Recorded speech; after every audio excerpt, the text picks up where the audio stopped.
She had no one left. No family, no friends, no escape.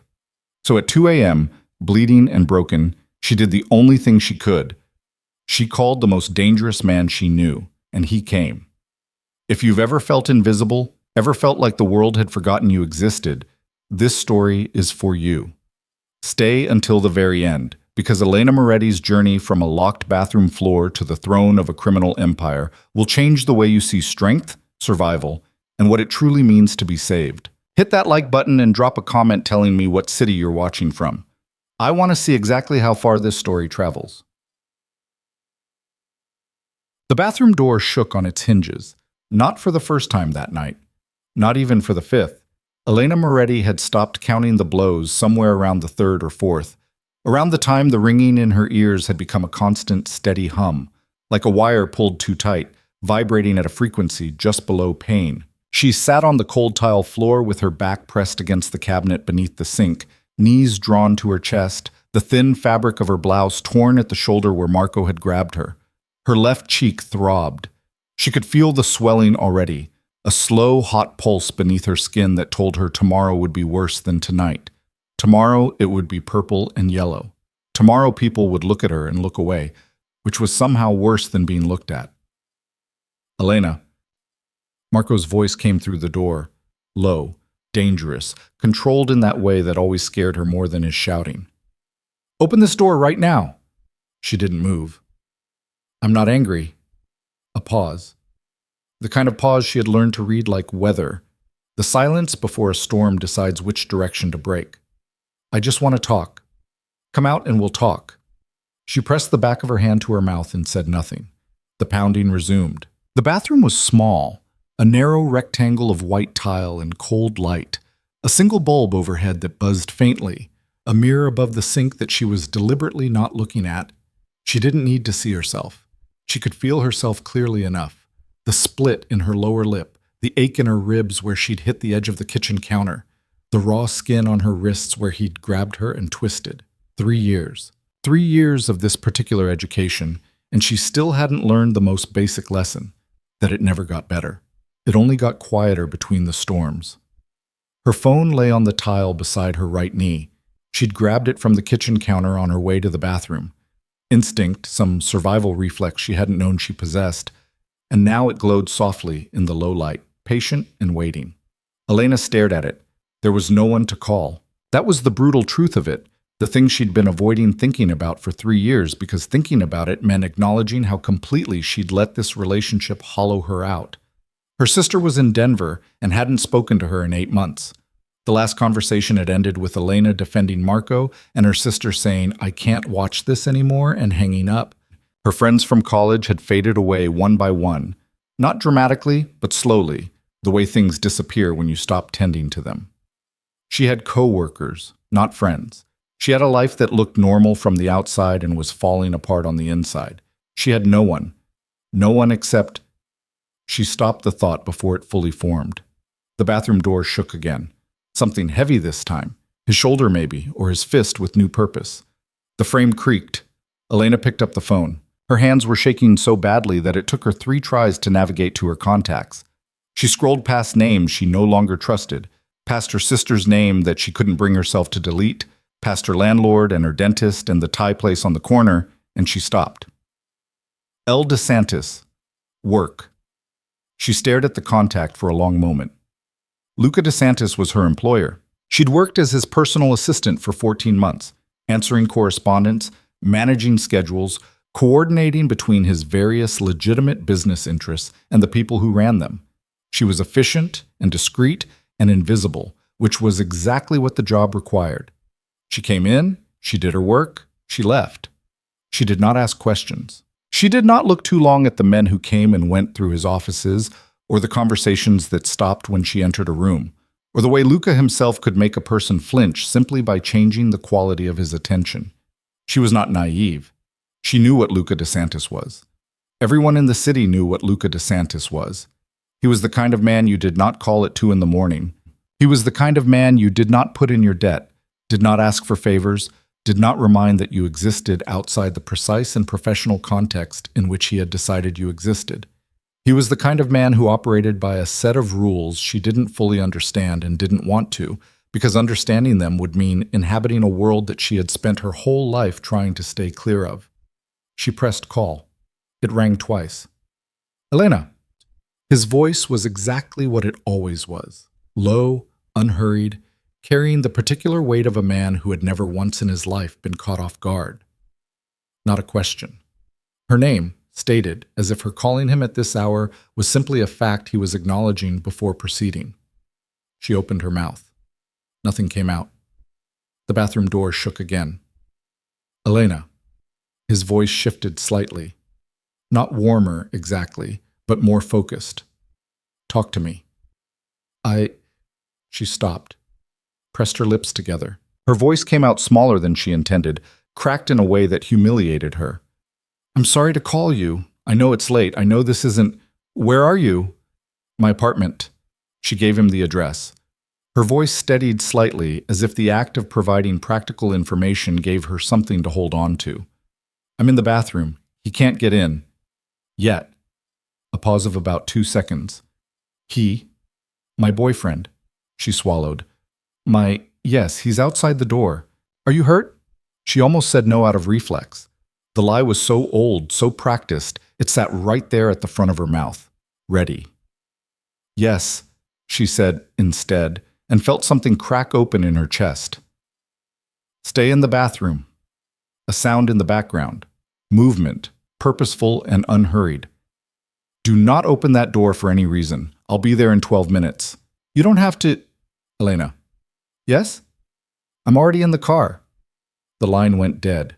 She sat very still for a moment, listening to the silence where his voice had been, and then she lowered the phone to her lap and pressed her back harder against the cabinet and waited. He was there in 10 minutes. She knew because she counted, not seconds exactly, but breaths, which were uneven and unreliable as timekeeping, but better than nothing. She counted breaths and listened to Marco outside the door, his monologue shifting through its familiar registers. Fury, then false calm, then something uglier than either.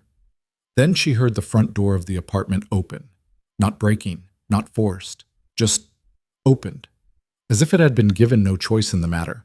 The sound that followed was brief and specific. She heard Marco say, "Who the..."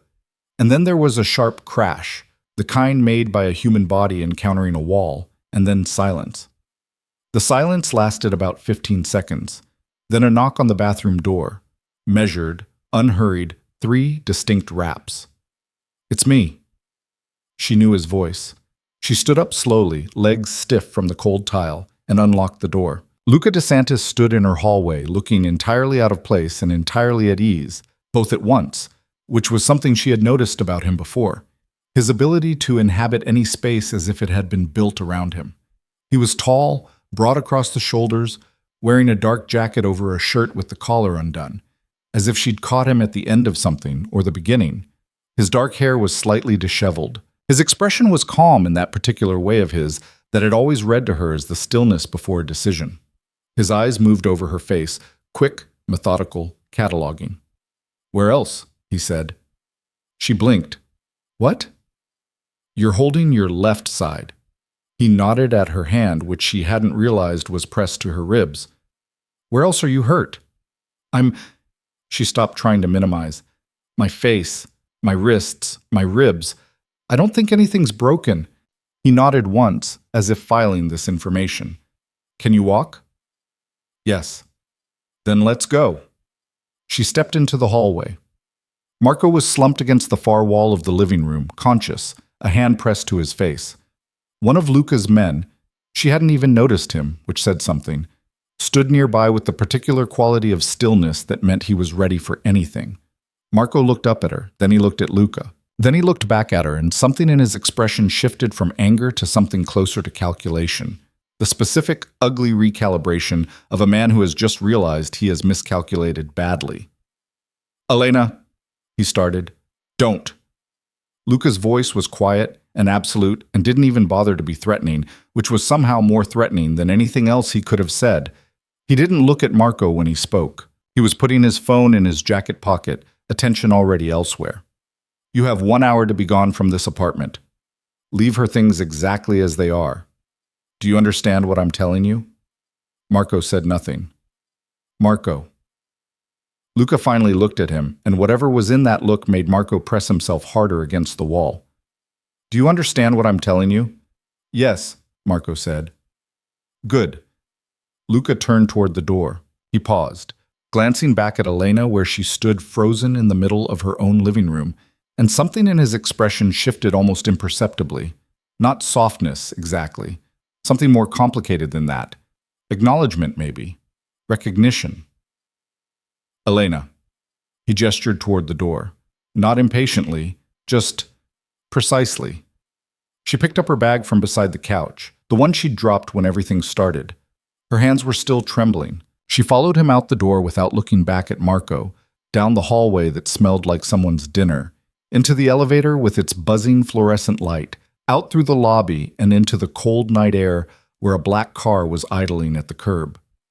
The city was quiet at this hour, that particular 2 a.m. quiet that felt less like peace than like the world holding its breath. Streetlights reflected orange on the wet pavement. Somewhere, several blocks away, a siren. Luca opened the car door. She got in.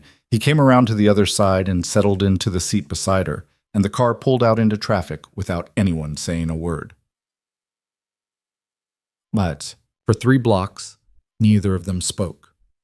Elena sat with her hands folded in her lap and looked out the window and tried to organize her thoughts into something coherent, which was proving difficult.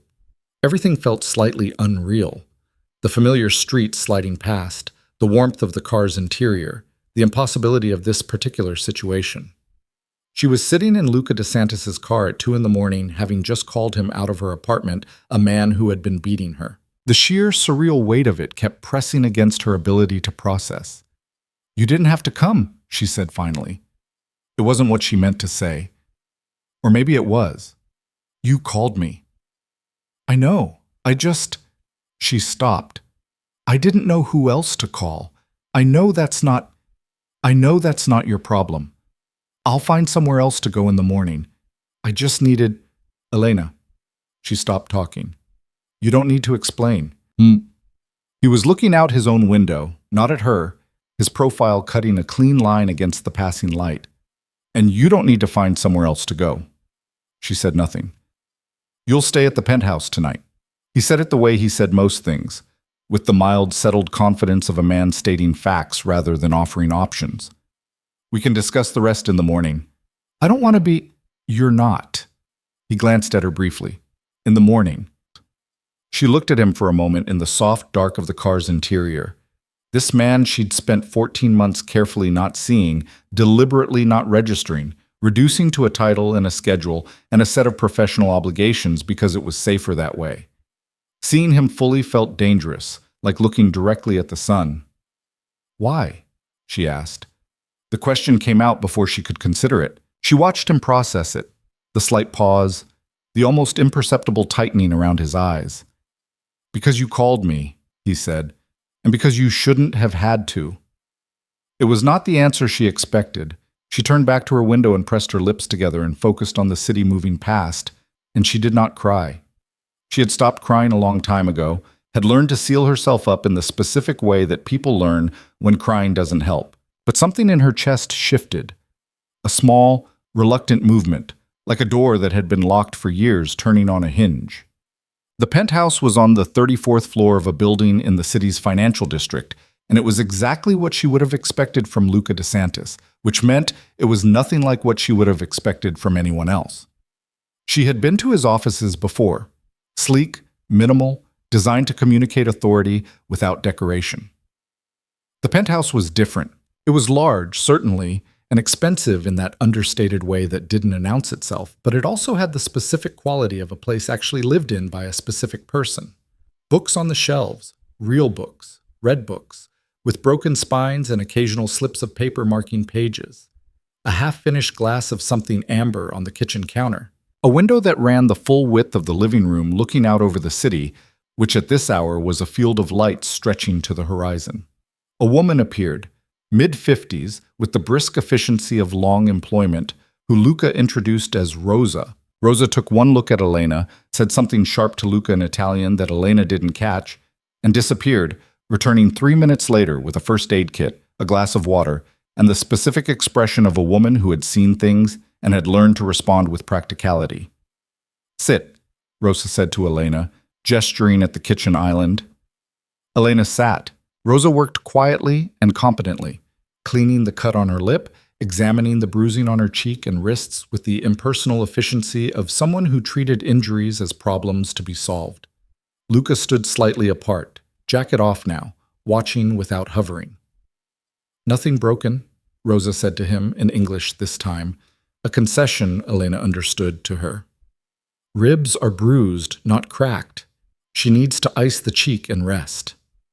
"There's a room ready," Luca said. Rosa packed up the first aid kit, gave Elena a look that contained several things she didn't say, and departed. Elena sat on the kitchen stool with an ice pack pressed to her cheek and looked at Luca, who was standing by the window with his arms folded, looking at the city. "I should apologize," she said. He turned his head. "For what?" "For calling you, for involving you in something that isn't—" "Stop apologizing." She stopped. "You work for me," he said, not harshly, more like he was establishing a premise. "That means something." "It means I manage your calendar," she said. "That's not the same as—" "Elena." There was something in his voice, not impatience, but weight. "Stop!" She stopped. He was quiet for a moment, still looking at the city. When he spoke again, his voice was lower, more measured. The voice of a man choosing words carefully, which was not what she associated with him. He was usually someone who spoke with absolute certainty. "How long?" he said. She knew what he was asking. "Long enough," she said. "Why didn't you leave?" Not a question. She considered it anyway. "Because leaving is harder than people think it is," she said carefully. "Because it's never one moment. It's the way it becomes normal. You don't realize it until you're already in it, and by then everything outside it feels—" She paused. "I don't expect you to understand that." "I understand it better than you think." He turned from the window then and looked at her directly, and she was struck again by the quality of his attention, the full, undistracted weight of it. It was uncomfortable and clarifying at once, like stepping into good light. "I've seen what that kind of trap looks like, from the outside."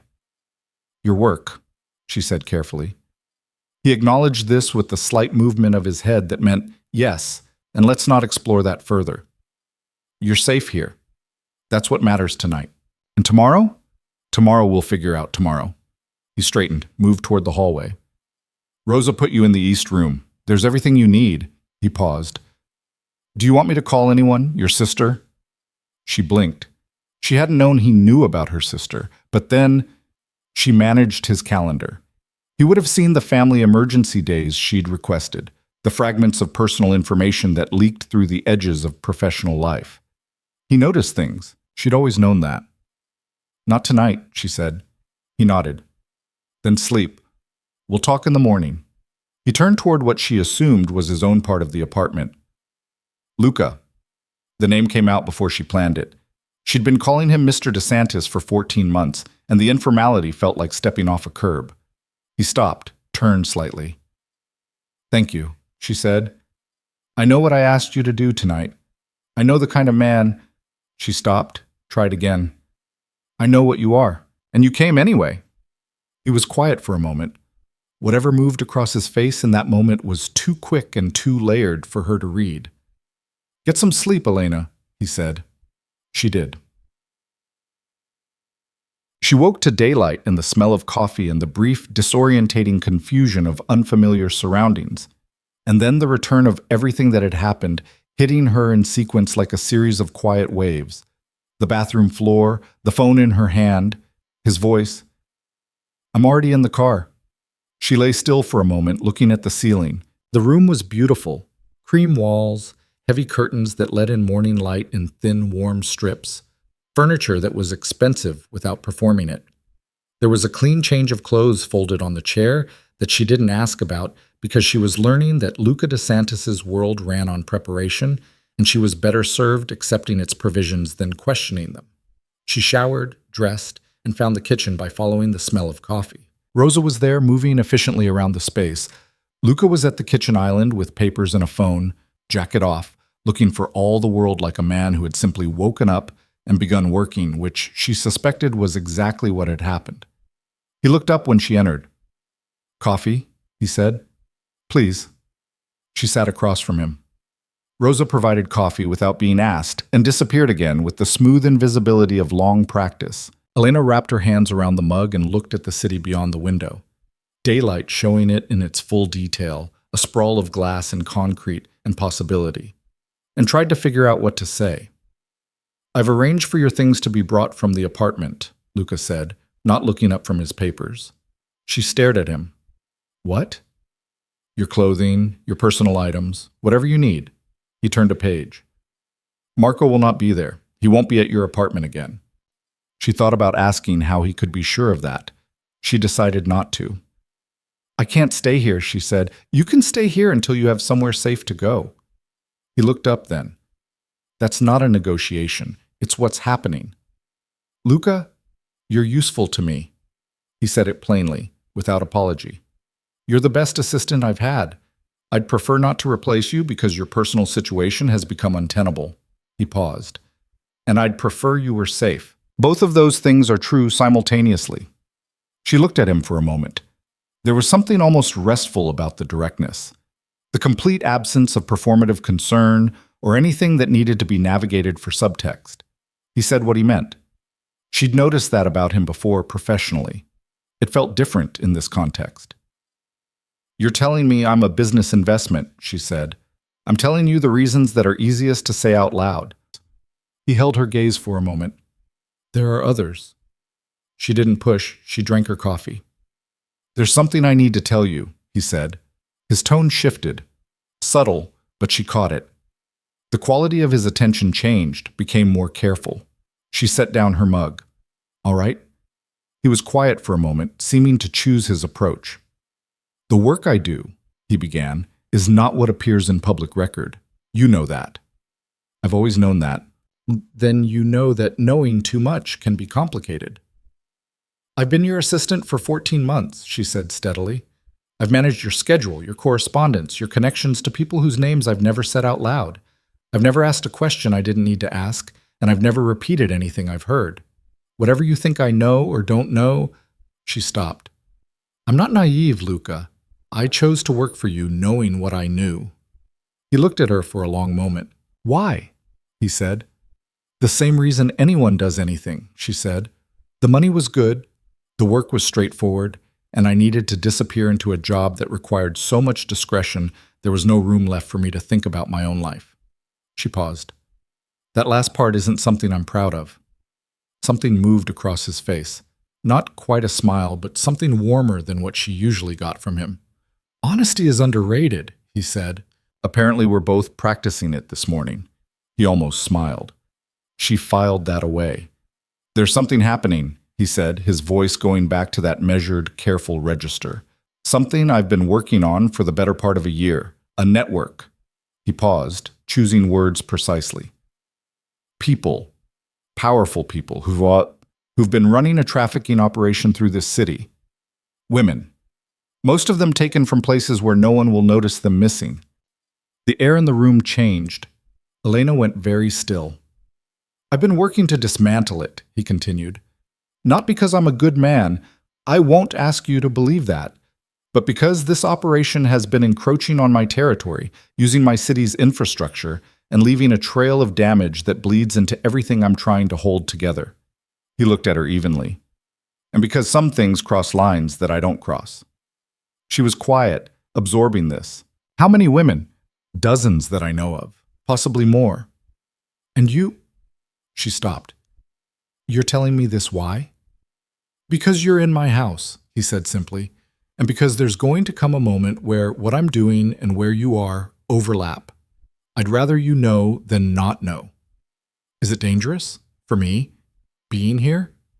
"Potentially," he said, which she appreciated. The honesty of it, the absence of reassurance. "I can keep you protected, but I won't keep you ignorant of what you're being protected from." She looked at him across the kitchen island in the morning light. This man she'd spent 14 months trying not to fully see, who had come to her apartment at 2 in the morning and removed her problem with the same quiet efficiency he brought to everything, who was now looking at her with what she could only describe as respect, or the beginning of it, and waiting. "All right," she said. "All right," he repeated, watching her. "Tell me what you need me to know." Marti. The next several days had the quality of a controlled adjustment, the way eyes learn to see in new light, gradual and cumulative. She learned the rhythms of his house. Rosa arriving at 7, the security team rotating on 6-hour shifts, Luca's hours that made no conventional sense but followed their own internal logic. She learned which rooms she could move through freely and which she should wait to be invited into, not because anyone told her, but because she was a person who read environments, and this one had its own grammar.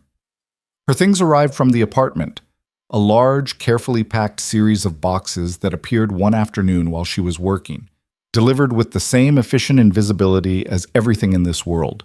She didn't ask how the apartment had been accessed. She unpacked methodically, which was the only way she knew how to process things. She kept working. That was the simplest thing. Her laptop, his schedule, his correspondence, the steady operational flow of his legitimate interests, which were substantial and required genuine management. It gave her structure. It gave her something to be in relation to him that wasn't whatever this other thing was. This strange mutual gravity they were both, she suspected, carefully not acknowledging. On the 4th day, he found her in the library, a room she'd discovered somewhat accidentally and had been drawn back to, because the books were genuinely interesting, and because it smelled like paper and silence. She was sitting in the window seat reading something she'd pulled from the shelf, one knee up, barefoot on the cushion. He stopped in the doorway. "Sorry," she said, starting to get up. "Stay." He came into the room and went to the desk in the corner, apparently looking for something. "What are you reading?" She tilted the cover so he could see. He looked surprised for just a fraction of a second. "Kapuscinski. You have good taste." "My father's books, mostly." He found what he was looking for, a folder, and straightened. He didn't leave immediately. Looked at her in the window with that full attention quality again.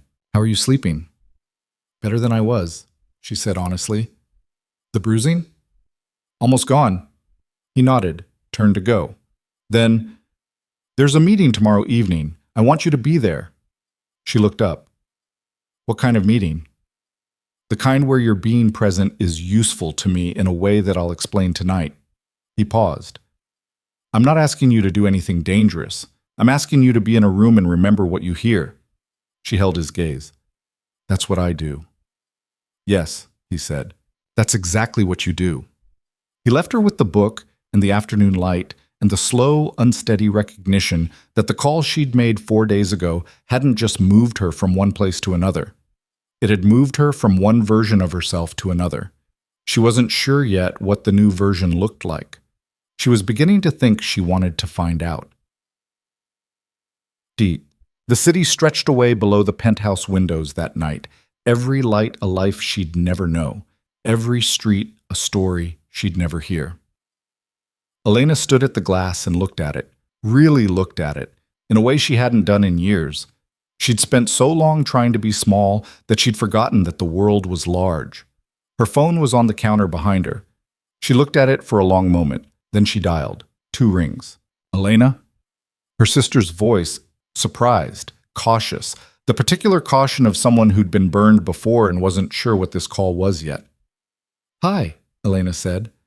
Her voice was steady. She was surprised by how steady it was. "I know it's been a while. I wanted you to know."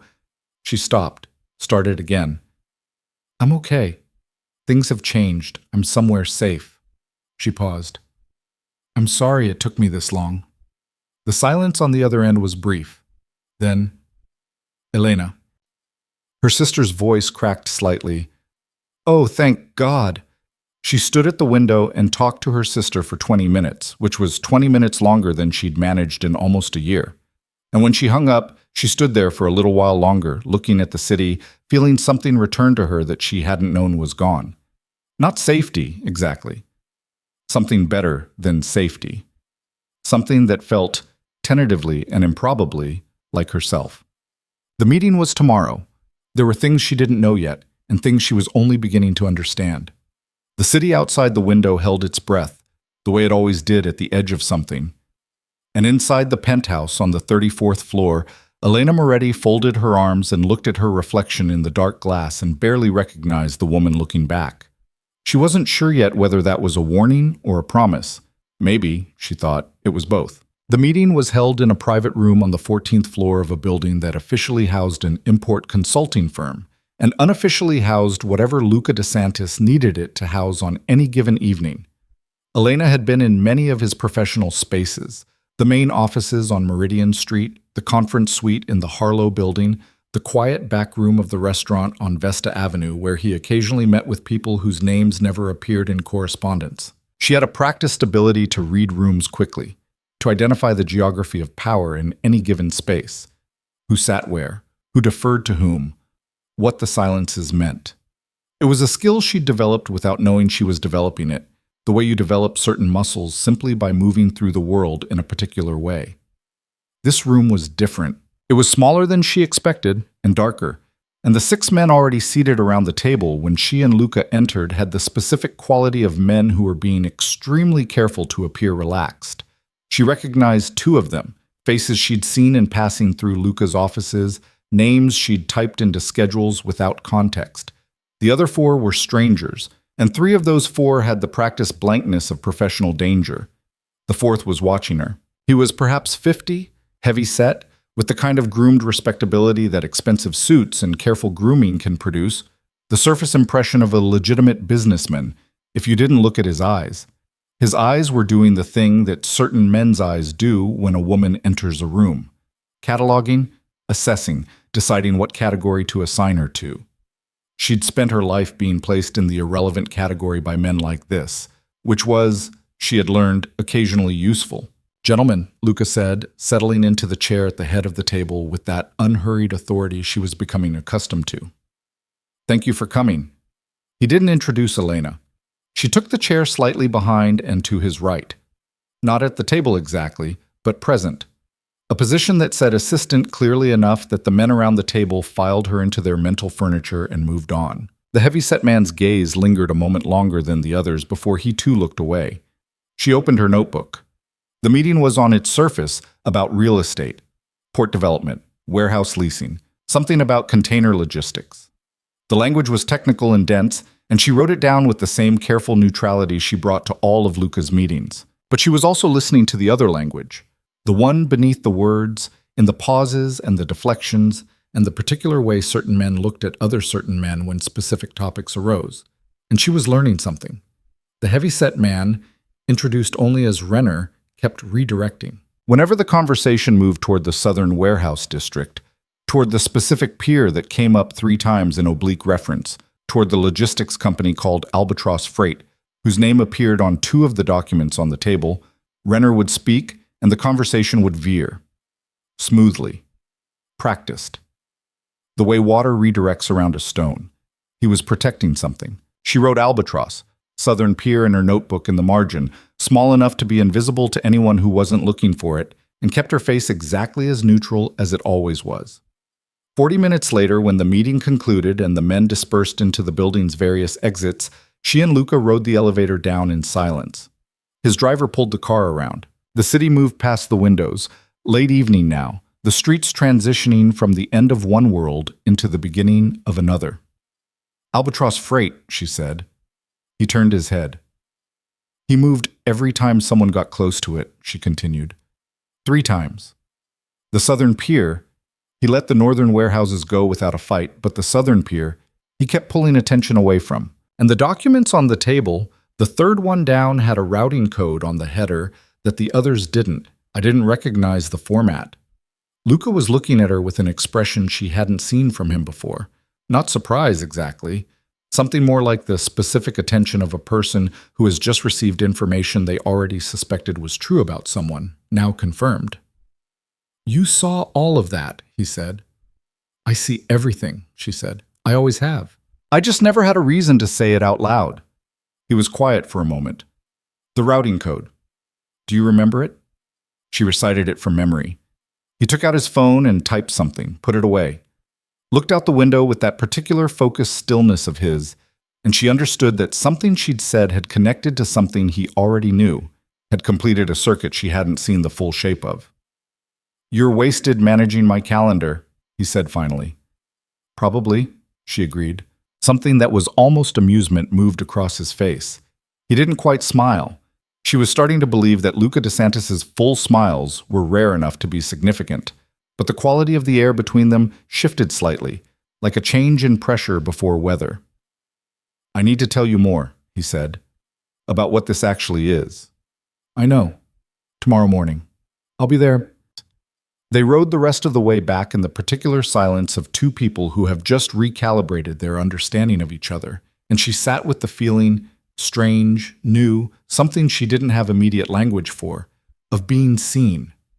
Not the way Marco had seen her, as territory to be controlled, defined, diminished. Something else. The way a person sees another person when they stop performing and start paying attention. She looked out her own window at the passing city and thought about the name she'd written in the margin of her notebook and felt the first faint stirring of something she hadn't felt in a long time. Purpose. The next morning, Luca told her everything.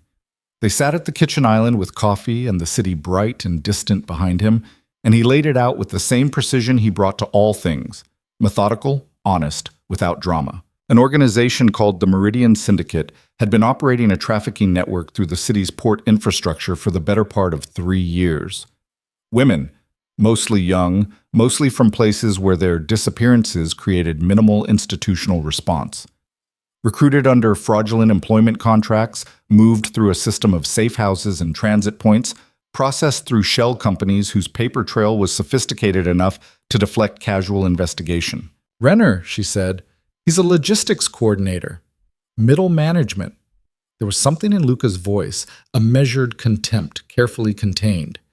"The people above him are better insulated. That's what we've been working to get to. The routing infrastructure, the way the network moves its cargo." He used the word cargo the way some people use certain words when they can't stomach saying the real one.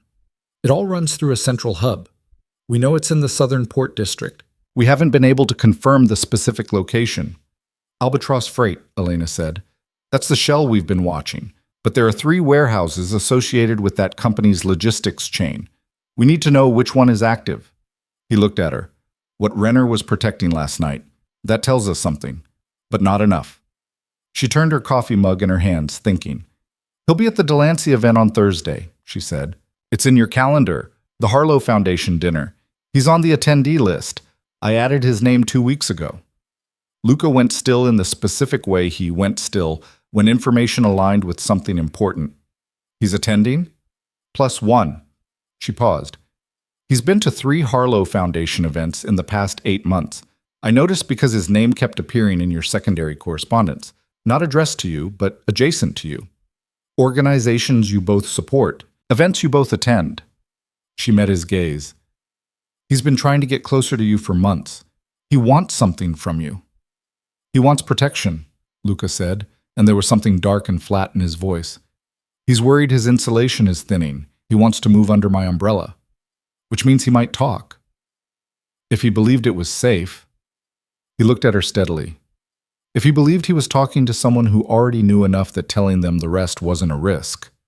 She understood what he was asking before he said it. "At the dinner," she said slowly.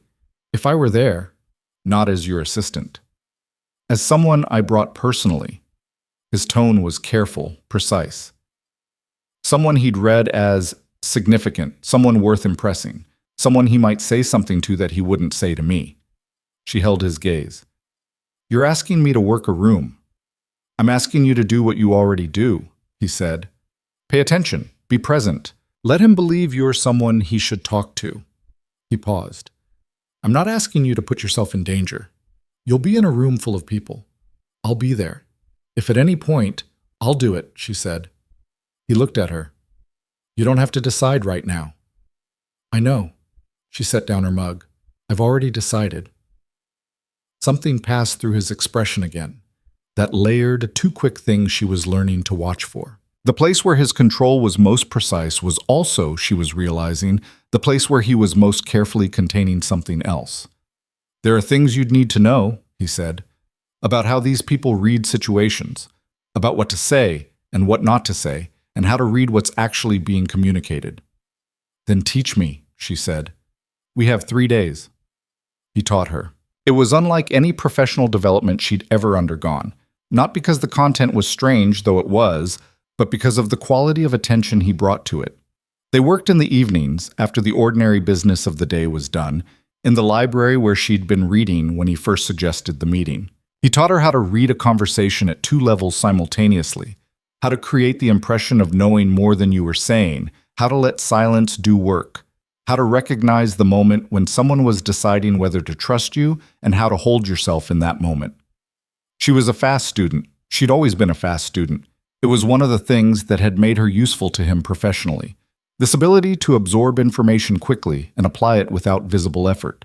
But she was also discovering that some of what he was teaching her was less new than it felt.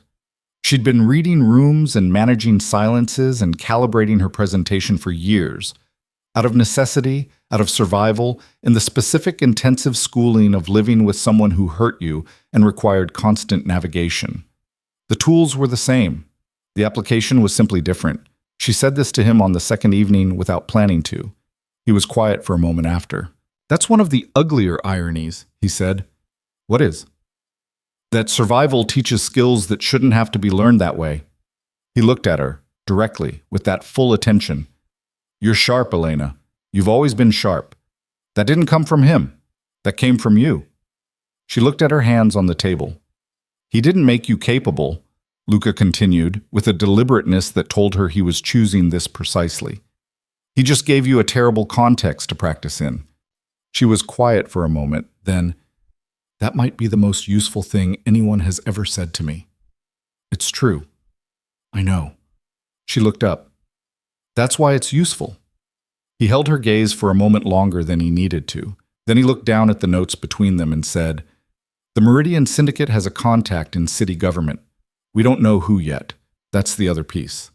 The pivot was deliberate, Chip. She understood that. He was pulling them back from the edge of something that neither of them was ready to step off of. She let him. Tell me about the contact, she said. He told her. The picture that was building, detail by careful detail, was worse than she'd imagined. The syndicate wasn't simply a criminal network operating in the dark. It was embedded, fingers in the Port Authority, in the city planning office, in the private security contracts that ran through half the commercial real estate in the Southern District. It had been growing for 3 years, while the official apparatus of justice either looked the other way or actively facilitated, and the women moving through its infrastructure were almost entirely invisible because the system that should have seen them had been carefully adjusted not to. How many people know what you're doing? She asked. The ones I trust completely. He paused, which is a short list. Am I on it now? He looked at her. Yes, he said, simply, without qualification.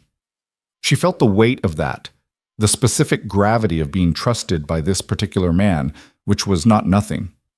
She sat with it for a moment, and then she said, Then let me help.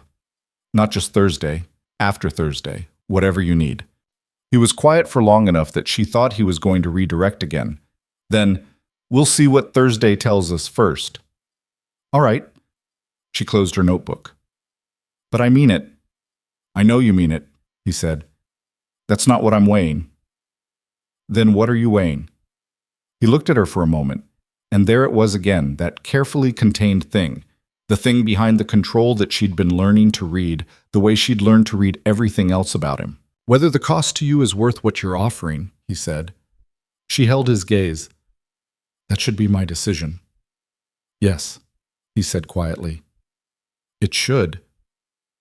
Thursday arrived with cold rain and the specific nervous energy of a city settling into evening. The Harlow Foundation dinner was held at the Meridian Grand, which had the mild irony, Elena noted privately, of sharing a name with the organization they were working to dismantle. In a ballroom that managed to be simultaneously ostentatious and tasteful, which was the architectural personality of serious money. She wore a dress that Rosa had appeared with that morning without explanation. Deep blue, understated, exactly right. Rosa had the same approach to everything. Efficient, impeccable, no discussion required. Elena had stopped questioning it and simply appreciated the care. Luca came to collect her from the East Room at 7:45. He stopped when he saw her. It was brief. The stop. Perhaps half a second, no more.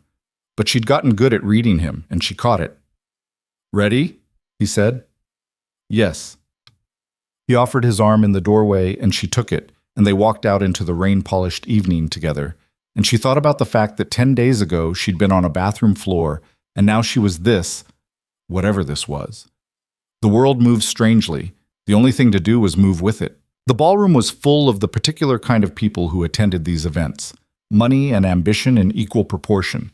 The occasional genuine philanthropist, the professional socialites, the politicians who needed to be seen supporting good causes, the businessmen who needed to be seen alongside politicians. Elena had attended events like this before, peripherally, in her professional capacity. Being in them rather than beside them felt like stepping from the wings onto a stage. She kept Luca's pace. She smiled at the right moments and listened more than she spoke, and she found Renner within 4 minutes of their entrance, heavy set and groomed, holding a glass of something red, already watching Luca from across the room with the particular hunger of someone who wants something and is calculating approach angles. 3:00, she said quietly, leaning slightly toward Luca. "I see him." "He's going to come to you within the next 20 minutes, she said. "He's been working up to it. He'll want a moment, something one-on-one. Don't give him one." She felt Luca's slight pause, the same way she felt when she'd said something that recalibrated him slightly.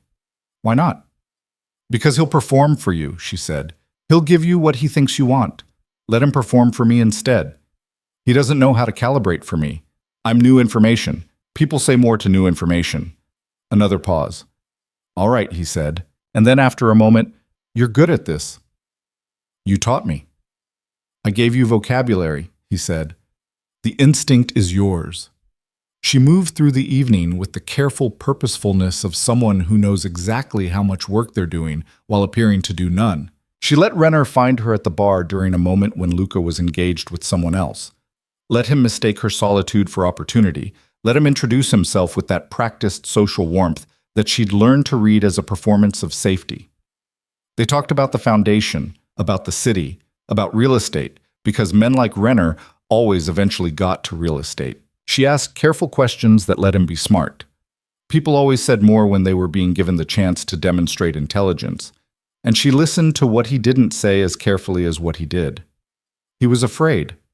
Underneath the grooming and the performance and the red wine and the careful positioning, the man was genuinely afraid. Not of Luca exactly, of something adjacent to Luca, something that was moving in his direction and couldn't be stopped by the kind of cover he currently had. "The port development project must be complicated," she said, at a moment that felt natural, watching his face. "With all the regulatory restructuring this year." Something moved behind his eyes, just for a moment. "It has its complications," he said carefully. "The Southern District especially," she said, and watched him go very still. "The infrastructure there is older, harder to work with." He looked at her for a moment, reassessing. She could see it happening in real time, running a quick calculation about who she was and what she knew and what it might mean. "You follow port development?" he said. "I follow things that matter to people I care about," she said simply. She let that sit. He made a decision she could see him making. "There's a lot of transition happening in that area," he said carefully, like a man testing the weight of ice. "The Albatross contracts in particular. There's been some instability, operational restructuring." "I've heard something about that," she said, not eagerly, just acknowledging. "Pier 7, he said. And then, as if immediately aware of having said it, he took a long sip of his wine and shifted slightly and said something about the Foundation's new initiatives, and she let him redirect because she had what she came for. She found Luca near the end of the evening, in the 15-minute window before the formal program concluded, and she moved to his side with the natural ease of someone returning to where they belonged. "Pier 7, she said quietly. "That's the active hub." His expression didn't change. "You're certain?" "He told me himself, obliquely but deliberately. He was testing to see how much I knew." She glanced toward Renner across the room. "He's looking for a way out, Luca. He's not loyal to the syndicate. He's scared of it. If you offered him a ladder, he'd climb. Luca was quiet for a moment. You got all of that from one conversation. I told you, she said. I see everything. He looked at her in the soft ballroom light, and this time the thing he was containing was closer to the surface, visible in the particular quality of his attention, in the slight shift of his expression that she was learning to read the way she'd learned to read all of him. We need to move on Pier 7 before the syndicate realizes we know, he said. I'll have my team run the perimeter this week. We'll need... He paused. It's going to be more complicated than a surveillance operation. I know, she said. Elena, I know what you're doing, she said quietly. I know what it might require. She met his gaze steadily. I'm not asking to be protected from it. I'm asking to be part of it. He looked at her for a long moment, that full, careful, weighing attention. Then starting tomorrow, he said, you need to learn some other things. She raised an eyebrow. What things? How to defend yourself, he said. Properly. Not the way you've been surviving, the way you've been enduring. There's a difference. He paused. And how to move through certain kinds of spaces. How to stay calm when things change fast.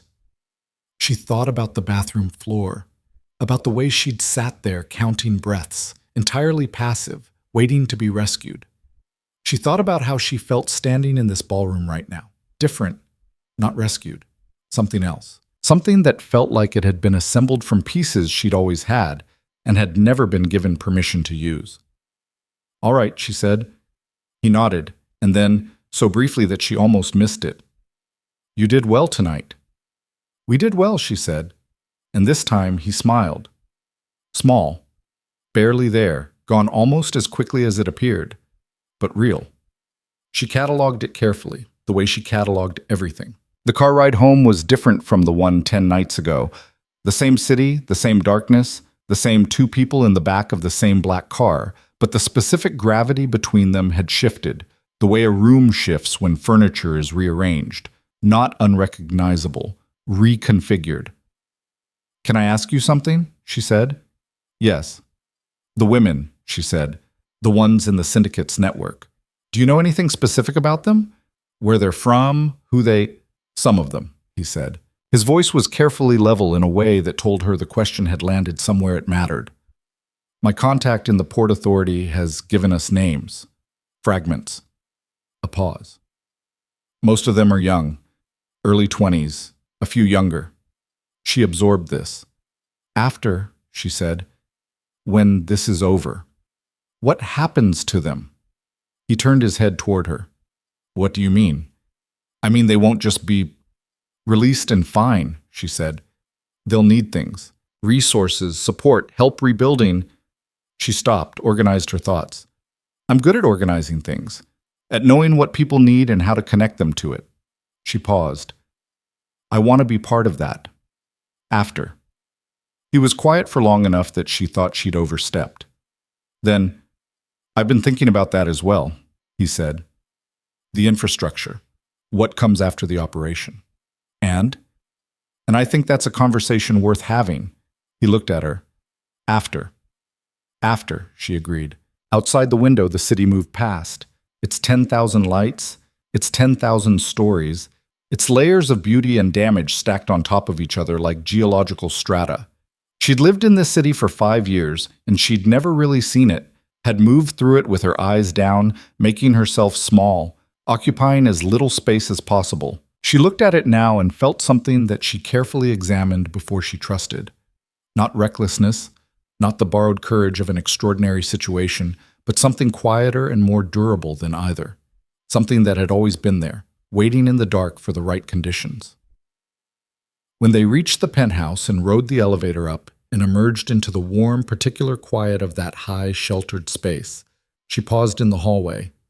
Luca. He turned. She didn't know exactly what she wanted to say. She was still learning the language of this new terrain, the vocabulary for a relationship that had no clean category, that was built from 14 months of professional distance and 10 days of radical proximity, from crisis and competence and the gradual, reluctant honesty of two private people learning that the other one could be trusted. Thank you, she said finally, For treating me like someone who can handle knowing things. Not everyone does that. He was quiet for a moment. You've always been able to handle things, he said. You just weren't in an environment that required it of you in this particular way. Is that what this is? She said. A requirement? The question was light, but it wasn't, and he heard what it actually was. No, he said, quietly, precisely. That's not what this is. She held his gaze for a moment. Then she nodded and walked down the hall toward the east room, and she didn't look back because some things were better, let alone to develop in their own time. In the dark, the way certain things grow. She sat at the window of the east room for a long time that night, watching the city, running through the evening's events with the careful, analytical part of her mind. Renner's face, Pier 7, the routing infrastructure, the shape of what was coming. The operation was weeks away, maybe less. Things were moving. She thought about what Luca had said, how to defend yourself properly, and what it meant that she had said all right without hesitation. She thought about the bathroom floor and the girl who had sat on it, and she thought about the woman who had stood in a ballroom tonight and extracted a location from a frightened man using nothing but patience and attention, and she tried to find the line between those two people. There was no line. That was the thing. It was the same person, the same stubborn, perceptive, fiercely private core, just occupying more of itself, just taking up the space it had always been entitled to. She pressed her forehead against the cool glass of the window and looked at the city spread out below, and she felt herself settle into something. Not comfort, not safety, not yet, but the particular resolve of a person who has decided to stop asking permission to become who they actually are. Below, the city breathed in the dark. Above it, on the 34th floor, Elena Moretti closed her eyes and felt, for the first time in years, entirely awake. The training began the morning after the Harlow dinner, before the city had fully decided to wake up. She found Luca already in the building's lower level, a space she hadn't known existed, accessible through a door off the parking structure that required a specific keycard she found on the kitchen counter with her coffee that morning. No note, no explanation. The room was large and clean and functional. Mats on the floor, a heavy bag in the corner, a wall of mirrors that she deliberately didn't look at immediately because she had a feeling she would need to be ready before she looked at herself in that particular context. Luca was there with a man named Cord, broad, quiet, with the kind of physical economy that told her he'd spent most of his life learning exactly how little movement was required to achieve any given result. Cord trained Luca's security team. He looked at Elena when she came in with the specific neutral assessment of someone who has been told to do a job and is determining what that job actually entails. "What do you know?" Cord asked her. "Nothing useful," she said. He nodded as if this were the best possible answer, and they started from there. The first week was humbling in the specific way that beginning anything is humbling. The collision between what you understood intellectually and what your body could actually do. She learned how to fall without hurting herself, which was the foundation of everything else. And she learned that she had been falling wrong her entire life. She learned basic positioning, how to use weight and angle rather than strength, how to create distance when distance was what you needed. Her body was not naturally trained for this, and it told her so loudly every evening when she climbed back to the penthouse with sore shoulders and bruised forearms and a fatigue that went all the way to the bone. But she came back every morning. She came back because of something Cord said at the end of the second session when she'd gotten her footing wrong for the fourth time trying the same movement. The problem isn't your body. The problem is you keep apologizing for your weight. Stop apologizing, use it. She'd stood there for a moment processing that, and then she'd tried it again, and something had clicked. Not just physically, but in some deeper, less nameable way. She was done apologizing for what she occupied. Luca trained alongside her on some mornings, not instructing her, just present, doing his own work in the same space. She was aware of him in the peripheral way she was always aware of him now, a background frequency she'd stopped trying to tune out. Occasionally he'd say something, a correction, an observation, and she'd incorporate it without breaking rhythm and the strange domesticity of that, two people working in parallel silence toward different ends in the same room, was something she filed away and didn't examine too closely. On the 8th morning, she took Cord off balance for the first time.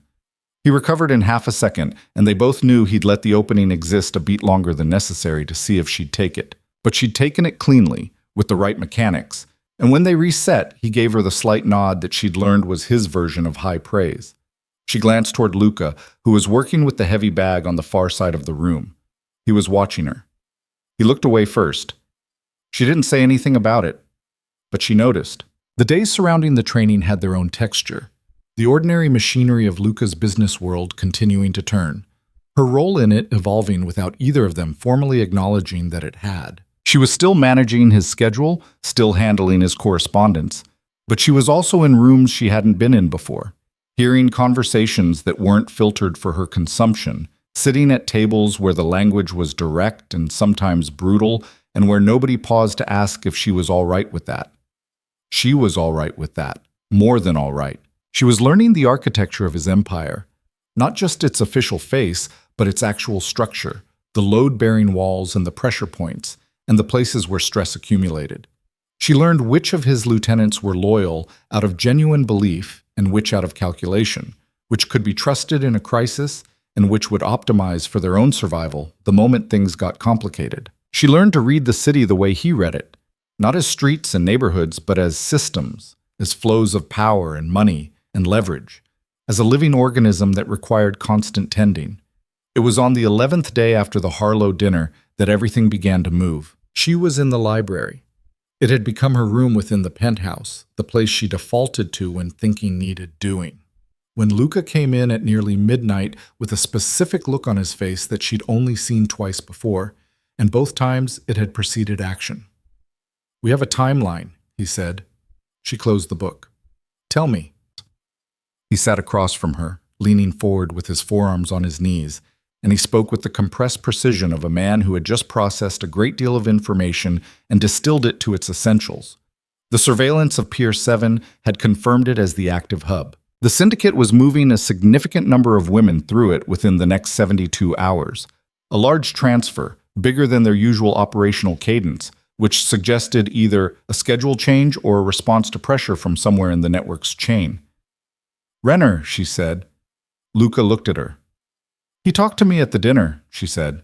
"If the syndicate has any kind of internal security monitoring, if anyone reported back that he'd spoken to someone connected to you, but we thought of that," Luca said. "That's part of why the timeline has compressed. We need to move before they move the operation somewhere else." He paused. "There's also something else." He reached into the folder he'd brought with him and placed a photograph on the table between them. A man, 50s, distinguished looking, the kind of face that appeared on civic committee websites and charity galas, and the kind of reassuring business profiles that made people feel safe. "Alderman Victor Crane," Luca said. "City Planning Office. He's the government contact. We confirmed it 6 hours ago." She looked at the photograph. Crane had been to 2 Harlow Foundation events that she could recall seeing in the correspondence files. His name had appeared in Luca's professional adjacency 3 or 4 times without ever resolving into anything specific. She thought about what it meant, not just for the operation, but for the city, for all the decisions this man had made or facilitated or quietly allowed. The rage that moved through her was clean and cold, not hot. "He has to be taken down along with the network," she said. "Not just exposed, taken down." "That's the plan." Luca held her gaze. "Elena, I need to talk to you about the operation itself, what it will look like." She met his gaze. "Tell me," he told her. The raid on Pier 7 would involve 12 of his men, a team he trusted absolutely, trained for exactly this kind of operation. The approach would be from 2 sides, coordinated with a 30-second window for simultaneous entry. There would be resistance. The syndicate kept armed guards at the active hubs, men who understood that their job was to create enough delay for the women to be moved or for evidence to be destroyed. The objective was speed and overwhelming force. "Where do I fit in this?" she asked. He was quiet for a moment. "You don't," he said. "That's what I want to talk to you about. This isn't Luca. The same as working a room at a Foundation dinner. This is a different kind of Luca." She said it steadily, without force, the way she'd learned to say things when she needed them to land. He stopped. "We talked about this. You said after the dinner that you'd consider I said we'd talk about what you could contribute," he said. "I didn't say I'd put you in the middle of an armed operation." You're not putting me anywhere, she said. I'm choosing to be part of it. He looked at her for a long moment, that weighing look, that full, careful attention, and she could see him running the internal calculation, the one he ran every time she pushed at a boundary he'd established for her benefit. She could see him looking for the argument that would work, and not finding it, because he had spent the last 11 days watching her, and he knew who she was now. There's a secondary position, he said finally, with the specific resignation of a man who knows he's already lost the argument but needs to, at minimum, reframe the terms. Not on the entry team. At the perimeter, there's a control point where we coordinate communications and manage any personnel coming out of the compound. It requires someone who can stay calm, process information quickly, and make decisions under pressure. He paused. Someone I trust. She held his gaze. That's me. If anything moves wrong, you pull back. Immediately. No heroics. I'm not interested in heroics, she said. I'm interested in being useful. He nodded once, with the particular quality of a concession that's been made completely. Then, get some sleep. We move in 48 hours. She did not sleep particularly well, but she slept. The 48 hours between that conversation and the operation had a compressed, hyper-real quality, the way time moves when something significant is approaching. She ran through what she knew, what she'd been taught, what she understood about the syndicate structure, and the layout of Pier 7 as Luca's team had mapped it. She ate carefully, slept when she could, trained with Cord for an extra session that he ran at a higher intensity than usual without either of them discussing why. On the last evening before the operation, she found Luca on the penthouse terrace, a space she rarely used because the height unsettled her, but she'd been learning to be unsettled without retreating. He was standing at the railing looking at the city with the quality of someone running through something in their mind. She stood beside him. For a while, neither of them said anything. There's something I want to ask you, she said. Ask. After tomorrow, whatever happens, the women who come out of that building, she paused. I want to be there, not just for the operation, for what comes next. He turned his head toward her. I've been thinking about what resources they'll need, she said. Safe housing, support, documentation for the ones who came in on fraudulent papers, legal assistance, the kind of practical infrastructure that doesn't just help people survive but actually helps them rebuild. She paused. I know people. I can make things happen. I'm good at making things happen. I know you are, he said quietly. Then let me. He was quiet for a moment, looking back at the city. I've been in contact with an organization that does exactly that kind of work, he said. Women's advocacy, legal support, transitional housing. I've been funding them quietly for 2 years. He glanced at her. I'd been thinking about what it would take to significantly expand their capacity. The right person managing the coordination between my resources and their operation. She looked at him. You've been planning this. Not with you in mind specifically, he said. Then, after a brief pause, initially. The honesty of that, the admission contained in initially, landed with the quiet weight of something significant. She stood with it for a moment, feeling the city wind against her face, the height that she was no longer retreating from. Luca. Tomorrow first, he said. Everything else after. She nodded. Tomorrow first. Tomorrow came with cold harbor air and the particular darkness before dawn that smells like salt and diesel and the edge of things. They were at the staging point, a warehouse 2 blocks from the pier, empty and carefully chosen, by 4 in the morning.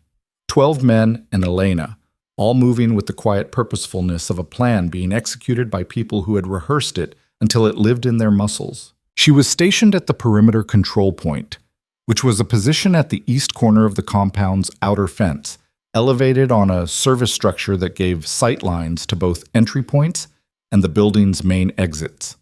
She had a radio, a clear view, and the instruction that her job was to relay communications and flag anything unexpected. Luca found her there in the 2 minutes before the operation began. He looked at her in the darkness, checking, the way he'd been checking since that first night, with the specific attention of someone tracking a thing they care about. You're steady, he said. It wasn't a question. I'm steady, she confirmed. He held her gaze for a moment. Then, we're going in. He started to move. Luca. He turned. She held his gaze across the dark. Come back. Something moved through his expression. That close-to-surface thing, fully visible for just a moment in the particular darkness and urgency of 4 in the morning on the edge of something dangerous. That's the plan, he said. And then he was moving and the operation was in motion, and she turned to her radio and her sight lines and the work in front of her. She heard the breach before she saw anything. Simultaneous entries, the sounds of doors and resistance, and the brief, violent percussion of a plan meeting reality. She tracked it through the radio chatter, relaying, flagging, processing. She was calm. She hadn't known until this moment, with complete certainty, that she would be. She'd hoped, she'd prepared, but you don't know how you'll hold until the moment arrives and asks. She was calm. The first 10 minutes went according to the plan. Then they didn't. She heard it in the radio, a voice she recognized as Luca's second saying, South exit, we have runners. And then she saw them. 3 figures moving fast along the south perimeter fence, headed for the service road that ran behind the compound. 2 of them were syndicate guards. The third was a man in a suit that she'd seen at the Harlow dinner 3 weeks ago, whom she recognized with a cold, precise shock as someone from Alderman Crane's staff. They were going to make the service road. They were going to get to whatever vehicle was waiting there and disappear, and with them went the last link between Crane and the syndicate's operational chain. She was already moving. It was not heroics. She was clear on this as she came down from the service structure and moved along the fence line. She had no intention of confronting 3 men running for their lives. She had a specific tactical objective. The service road gate, which she could see was standing open and which, if she could reach it before they did, she could close and lock with the exterior bolt. 30 seconds. Maybe 20. She ran. She reached the gate with what she later estimated was approximately 4 seconds to spare. Her hands were completely steady. She registered this with a distant clarity. As she swung the gate and threw the bolt, she stepped back and to the side, to the shadow of the wall, and she pressed her back against the concrete and breathed. The 3 men hit the gate at speed. The guard in front slammed into it, registered that it was locked, wheeled. His eyes found her in the shadow. She recognized him a half-second before he moved. One of the syndicate's operational people, someone she'd seen in a photograph in Luca's files. His expression when he saw her was a specific kind of contempt. A woman, alone, at a fence. A problem that required 30 seconds. He crossed the distance between them fast. She did what Cord had taught her, not what she wanted to do, which was freeze, not what instinct screamed, which was run, but what 12 days of deliberate practice had built into her body. She moved into him, not away, taking his momentum off its intended line, using his weight and her angle. It wasn't elegant. It wasn't clean. He was stronger than her, and she felt that clearly. But she got enough of his balance that when he went down hard. And when he tried to recover, she was already clear, and she had enough distance and enough time to be the right amount of dangerous without having to be more. Luca's people reached the gate 45 seconds later. It was not a long 45 seconds, but she was standing when they arrived, back against the wall, entirely herself. The gate still bolted, all 3 men accounted for. Luca was with them. He stopped when he saw her. Really stopped, that half-second full stop that she'd cataloged before. And then he crossed to her in 5 fast steps, and his hands were on her face, checking, and his eyes were doing the thing he did when he needed information quickly. Are you hurt? No. She caught his hands briefly, not pushing them away but steadying them. I'm not hurt. The link to Crane, his aide is one of the 3. Don't let him. I see him. But he didn't move yet. His eyes were still on her face, still running that check. Elena. I used what Cord taught me, she said. It worked. He looked at her for a moment longer. Something was happening in his face. Something she didn't have vocabulary for yet. Something that went below the categories of professional and personal that she'd been trying to maintain as separate. He pulled her into him, brief and total. His arms around her, her face against his shoulder, his hand at the back of her head. 4 seconds, maybe 5. Then he released her and turned to his men, and the world resumed its operational pace. She stood at the fence in the cold harbor air and pressed her hand flat against the concrete and breathed. And she understood something about herself that she hadn't known before this moment. She wasn't who she had been in that bathroom. She wasn't the woman who had sat on a cold floor waiting for rescue. She was someone who had run toward a gate, who had held her ground, who had stayed standing. She had not been rescued tonight. She had been present. Inside the compound, it was over in another 20 minutes. When Luca's team brought the women out, 31 of them, as it turned out, ranging from late teens to early 30s, some of them barely functional from dehydration and fear, Elena was there at the perimeter with blankets that had been staged for exactly this, with water, with the specific quality of calm presence that says you are safe now more effectively than any words. She spoke to some of them, simple things, immediate things. Some of them didn't speak English, and she worked with what she could, with touch and eye contact and the universal language of a person who means what they say. A young woman, couldn't have been more than 20, dark-haired, terrified in the particular way that goes beyond any single moment, grabbed Elena's hand and didn't let go for 40 minutes. Elena let her hold on. She didn't leave until every woman was accounted for and in transport. Luca found her after, near the water, standing at the edge of the pier looking out at the harbor. The sky was going gray-pink at the horizon, dawn beginning to assert itself, the kind of light that makes the world look new even when it isn't. He stood beside her without touching her, both of them looking at the water. 31, she said. 31, he confirmed. Crane's aide is talking? Abundantly. His voice carried the specific dry quality of a man who has just watched someone realize the full extent of their miscalculation. Crane will be arrested by noon, the syndicate's financial chain is documented, the rest will fall. She nodded. The harbor moved below them, dark and indifferent and ancient. She thought about the young woman who'd held her hand. She thought about the routing code she'd memorized at a table 3 weeks ago, and the way a single piece of information connects to another piece and another until the structure becomes visible. She thought about a bathroom floor and a phone and a 2-second pause before a voice said, "I'm already in the car." "The girl in there, the young one who grabbed my hand," she said. "She's going to need—" "We'll make sure she has what she needs," Luca said. "All of them." She turned to look at him. In the early light, without the calibration of the professional context they'd worked in for 14 months, he looked different. Not softer, exactly, more present somehow, like something in him had also shifted in the last few hours. "You're looking at me differently," she said. "Am I?" "Yes." She held his gaze. "Like you're trying to figure out what category I go in now." He was quiet for a moment. "I don't put you in categories," he said. "Everyone puts people in categories." "Not everyone." He turned to face her fully. The harbor light was doing something complicated to his expression. Or maybe it was just that the light was honest, and what she was seeing was what was actually there.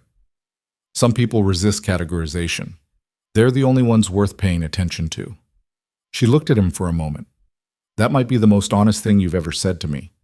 "I've been working up to it," he said. And there it was, the dry, unexpected edge of his humor, which she'd encountered only a handful of times and which always caught her slightly off guard because it was so precisely delivered.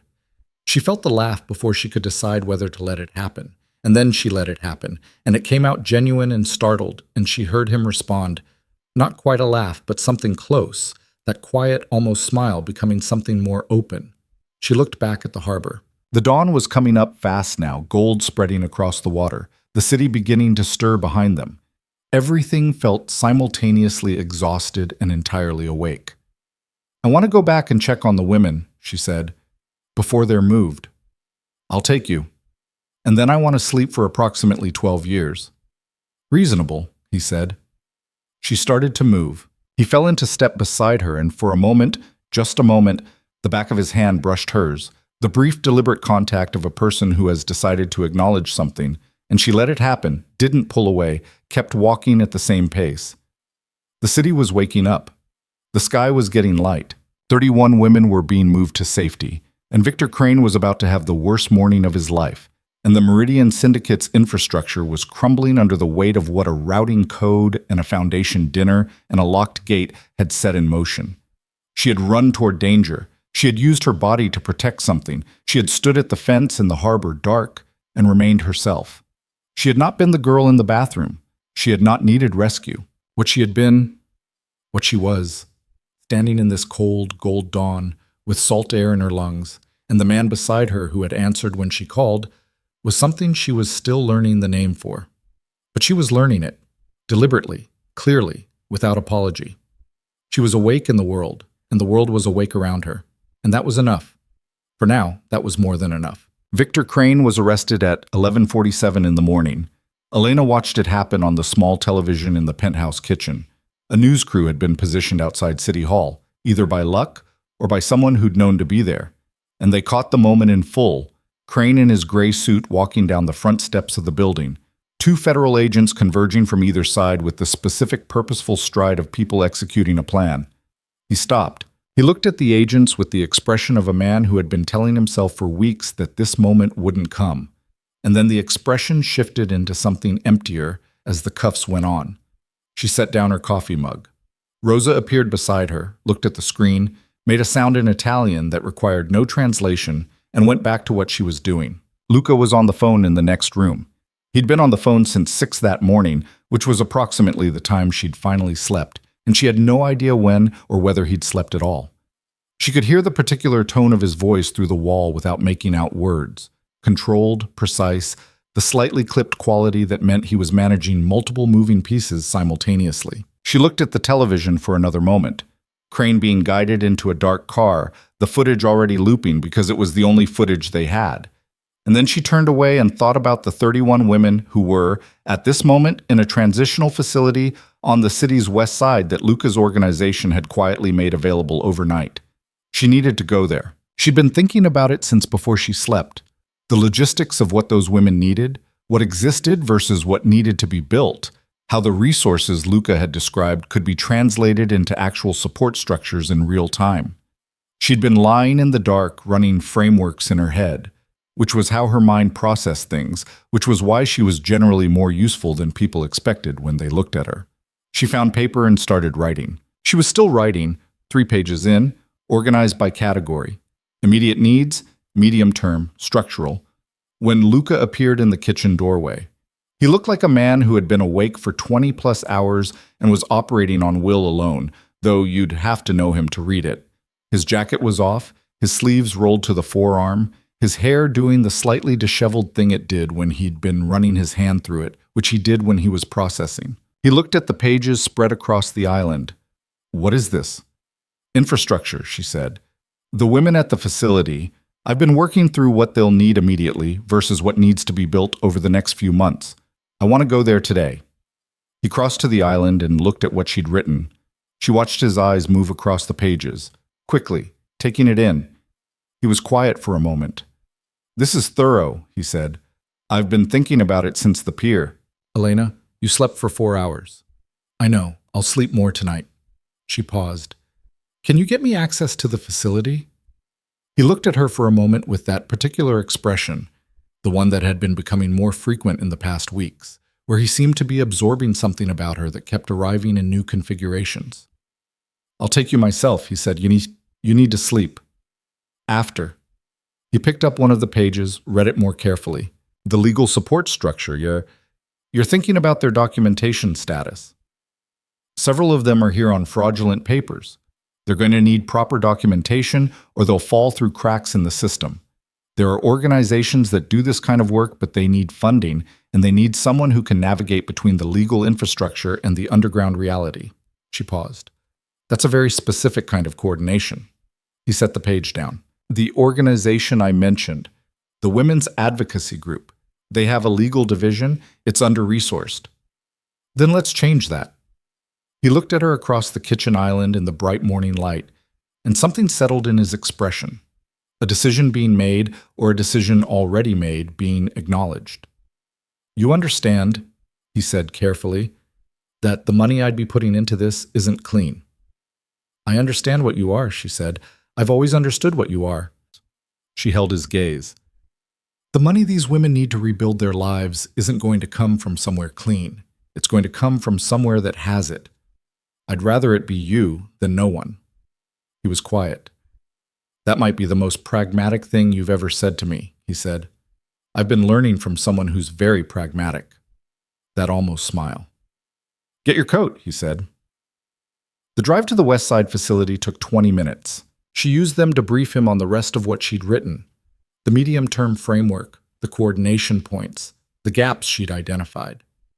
He listened the way he listened to everything, completely, without interruption, occasionally asking a precise question that told her he was tracking every detail. The facility was a converted apartment building, 6 floors, modest, clean, in a neighborhood that was neither wealthy nor dangerous, which she suspected had been deliberately chosen for its anonymity. Luca's contact there was a woman named Dr. Petra Vasquez, who ran the organization he'd been funding. She was somewhere in her mid-50s, with the particular efficiency of someone who has been doing necessary work in difficult circumstances for a long time and has no patience left for anything that isn't useful. She looked at Elena when they arrived and said, "You're the one who was at the pier."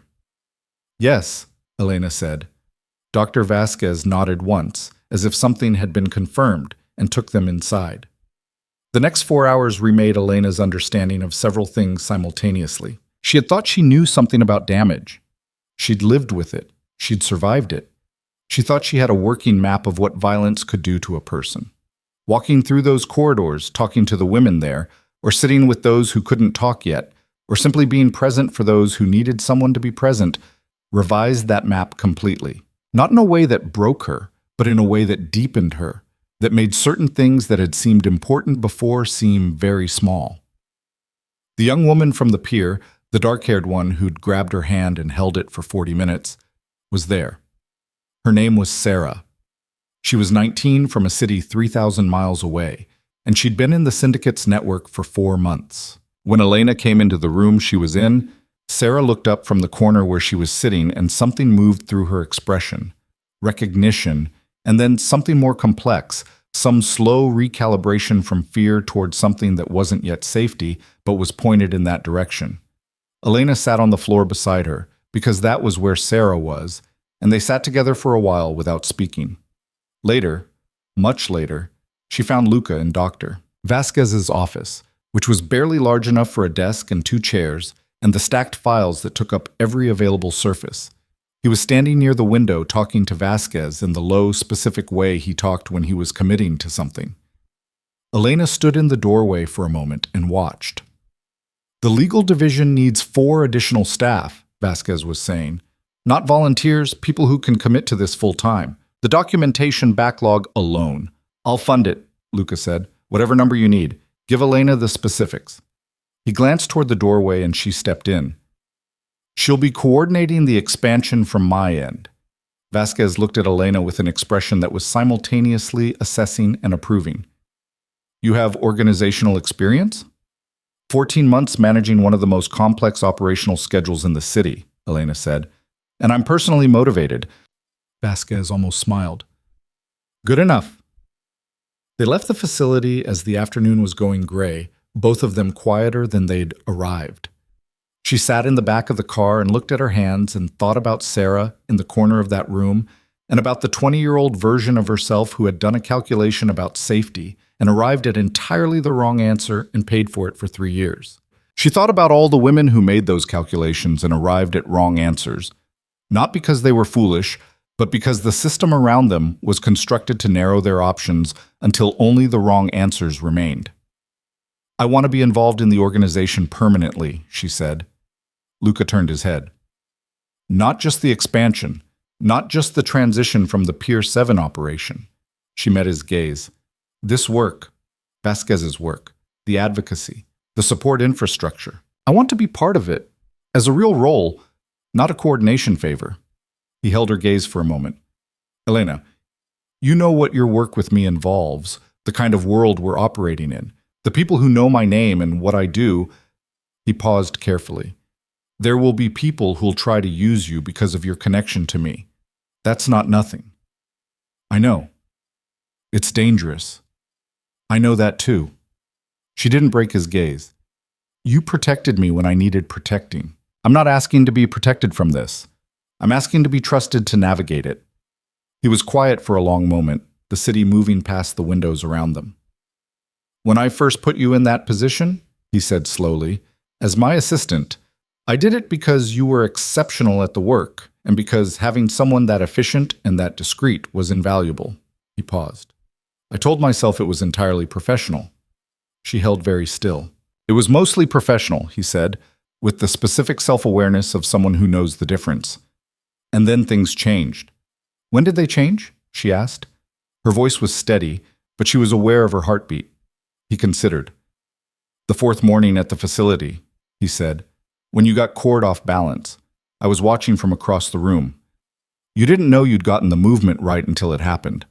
I saw the moment you realized it on your face. And you... He stopped. You looked like yourself. The version of you that had been here the whole time waiting to have room. She sat with that. I've been trying to be careful, he said, about the line between what you are to my work and what... He stopped again, which was notable because Luca DeSantis was not a man who stopped. Luca, she said. Yes. I appreciate the carefulness, she said, but I'd appreciate the honesty more. He turned to look at her directly. Outside the car windows, the city passed in its evening transition, lights coming on, the day's purposes giving way to the night's. I'm not good at this, he said. I want to be honest about that. What aren't you good at? Allowing things to matter. A pause. I've built a world that runs on control, on knowing exactly how much weight to put on any given thing, exactly how close to let anyone get. It keeps things functional. He held her gaze. You've been systematically dismantling that for about 3 weeks, and I haven't tried to stop you, which tells me something. She was quiet for a moment. Is that a complaint? No, he said. It's an acknowledgement. The car pulled to a stop in front of the penthouse building. Neither of them moved immediately. We have a lot of work ahead of us, she said. We do. Let's do the work first, she said, and then we can figure out the rest. He looked at her for a moment. All right, he said, and something in the quality of those 2 words, the same voice, but weighted differently than all the other times he'd said them, told her that something had shifted into a new register, and both of them knew it.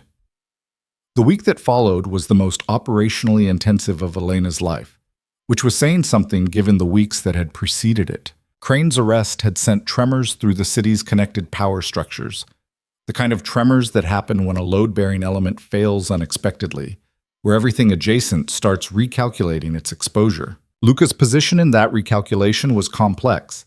He was neither the instigator of the collapse nor entirely innocent of the world it came from, and navigating the aftermath required exactly the kind of precise, simultaneous management that he did better than anyone she'd ever encountered. She helped him navigate it. She was in meetings she'd never been in before. Not as an assistant taking notes, but as a participant, someone whose read on a situation or a person was being actively solicited. She sat across from men who ran portions of the city's underworld infrastructure, and she read them the way she'd been reading rooms her entire life. And the information she fed Luca before and after those meetings changed outcomes in ways that were specific and traceable. She was also, simultaneously, building the support infrastructure for the women from Pier 7, coordinating with Vasquez, moving funding, connecting legal resources to individual cases. There was a specific, necessary bureaucratic ruthlessness to it, knowing which agencies to pressure and which to go around, which officials could be moved by moral argument, and which required the kind of leverage that existed only in Luca's world. And she had access to all of it, and she used it without hesitation.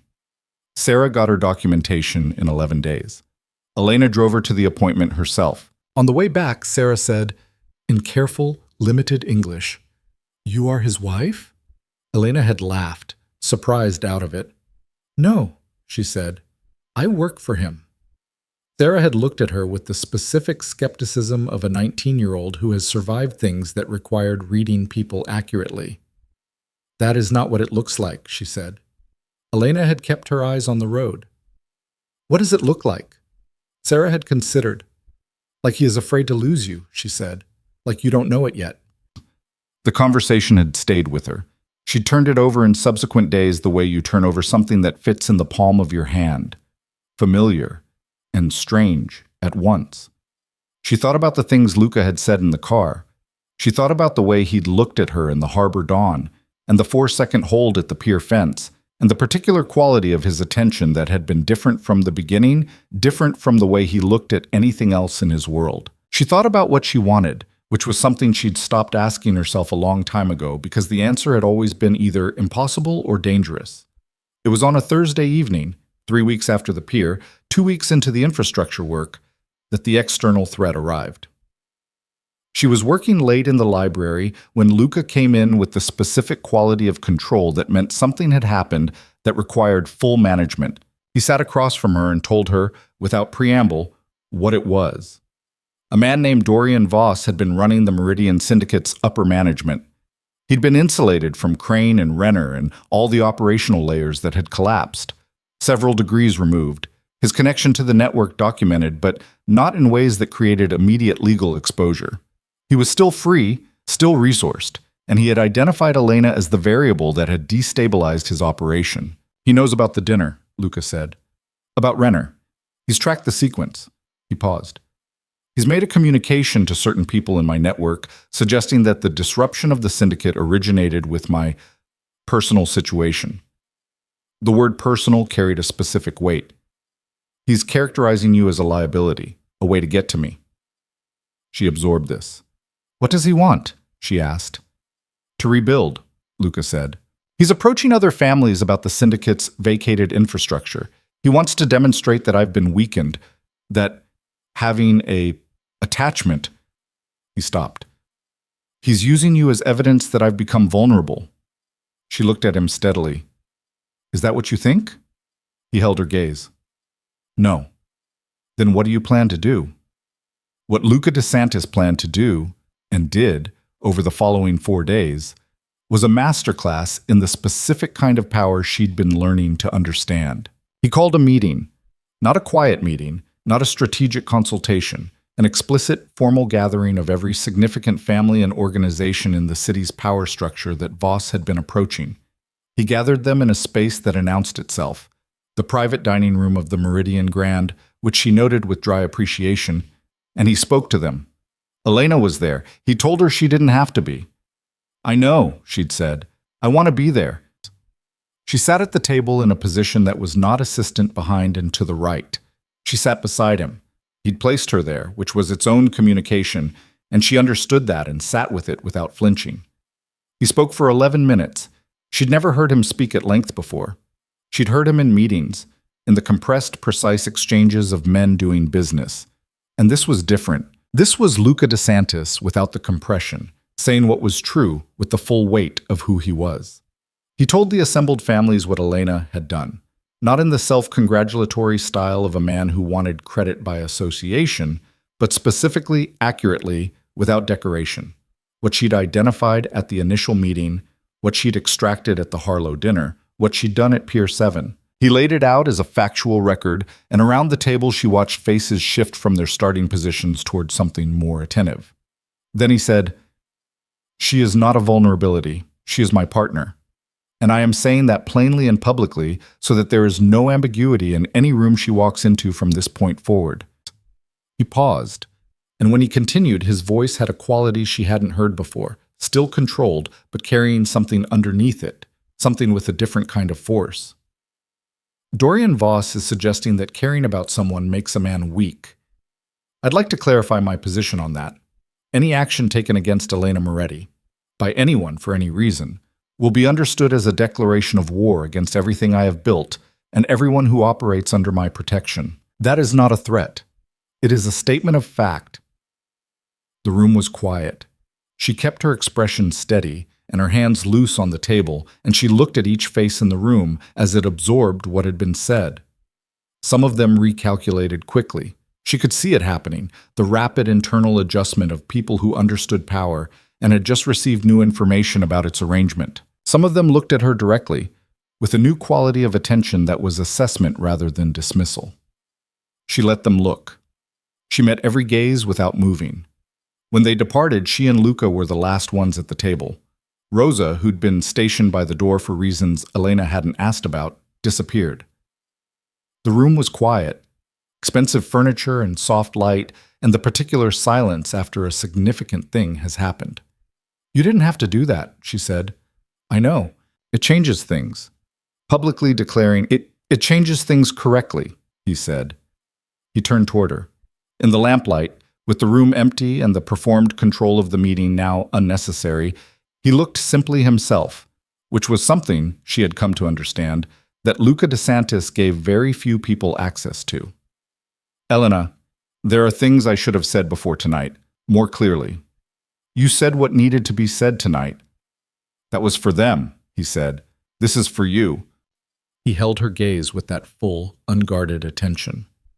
I've been careful, deliberately, sometimes excessively careful, because I know what I am, and I know what that means for the people close to me, and I have a principled reluctance to ask someone to inhabit that world. I'm already in your world, she said quietly. You came into it out of desperation, he said. That's different from choosing it. She held his gaze for a long moment. Luca, I've been choosing it every single morning for 6 weeks. Every morning I could have chosen something else, and I chose to stay. I chose to learn. I chose to go to that pier. She paused. I choose to be here right now. He was quiet. I'm not naive, she continued. I know what this world costs. I know what the dangers are, and I know they're real. I know that what you just said in that room guarantees that anyone who wants to get to you will consider me a root. She held his gaze without moving. I know all of that, and I'm still sitting here. That's a choice, Luca. Give me credit for making it. He looked at her for a long moment, that full, certain attention, unguarded in a way that felt like being given something rare. I do, he said. I give you complete credit. He paused. I'm trying to tell you that I'm not good at this, the allowing part. He stopped. I've protected myself from it for a long time. I know, she said. I've watched you do it. And yet somehow, he said, with the dry, precise humor she'd come to love, she let herself use that word internally, carefully. Here you are. She looked at him across the empty table in the lamplight. Here I am, she said. His hand moved across the table to hers, deliberate, unhurried, the way he did all things. He turned her hand palm up and held it, and it was such a simple thing, so plain and careful and entirely his, that she felt it more completely than anything extravagant could have managed. Dorian Voss, she said, after a moment. He didn't release her hand. I'm handling Voss. I know. I want to know how. His network has been approached by 3 families in the last 2 weeks. All of them will decline now, given tonight's meeting. He has the resources to rebuild independently, but it would take time and expose him. He paused. We have sufficient documentation from the Crane investigation to put him in front of a federal prosecutor. My attorney is managing the timing. Legal, she said. When possible, he said, which was honest. In this case, possible. She nodded. What about the families in the room tonight? The ones who are already in contact with Voss? Most of them will redirect. The city's balance has shifted. There's a vacuum where the syndicate operated, and most of the families would rather fill it through negotiation with me than through Voss, who demonstrated that he couldn't protect his own infrastructure. He paused. Power is less about force than people think. It's mostly about being the most stable available option. And are you? She said. Stable? He looked at her. More than I've been in a while, he said, and the way he said it was entirely unambiguous. She sat with that for a moment. The warmth of it. The specific weight of a thing being said by a person who says things precisely. Rosa keeps adjusting the east room, she said carefully. Adding things. Making it more, she stopped. Permanent feeling. Rosa notices things, he said. She's been doing it for weeks. I know. Did you ask her to? A pause. No, he said, but I didn't stop her. She looked at their joined hands on the table. I'm not going anywhere, she said. I want you to know I'm not saying it because of tonight or the pier or because of any single thing.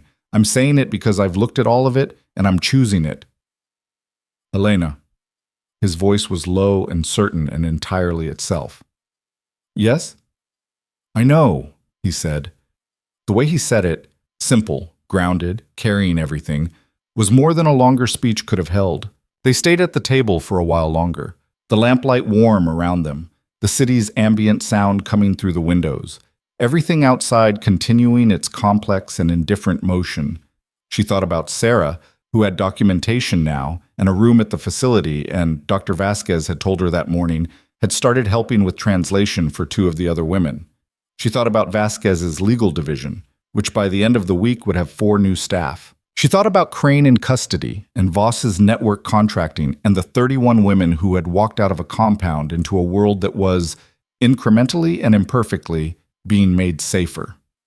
She thought about a girl on a bathroom floor and a phone and a call made out of desperation, and she thought about how strange and specific the mechanisms of change could be. How the most significant things often arrive through the smallest doors. "I want to check in with Vasquez tomorrow morning," she said. "I'll go with you." "You don't have to." "I want to," he said.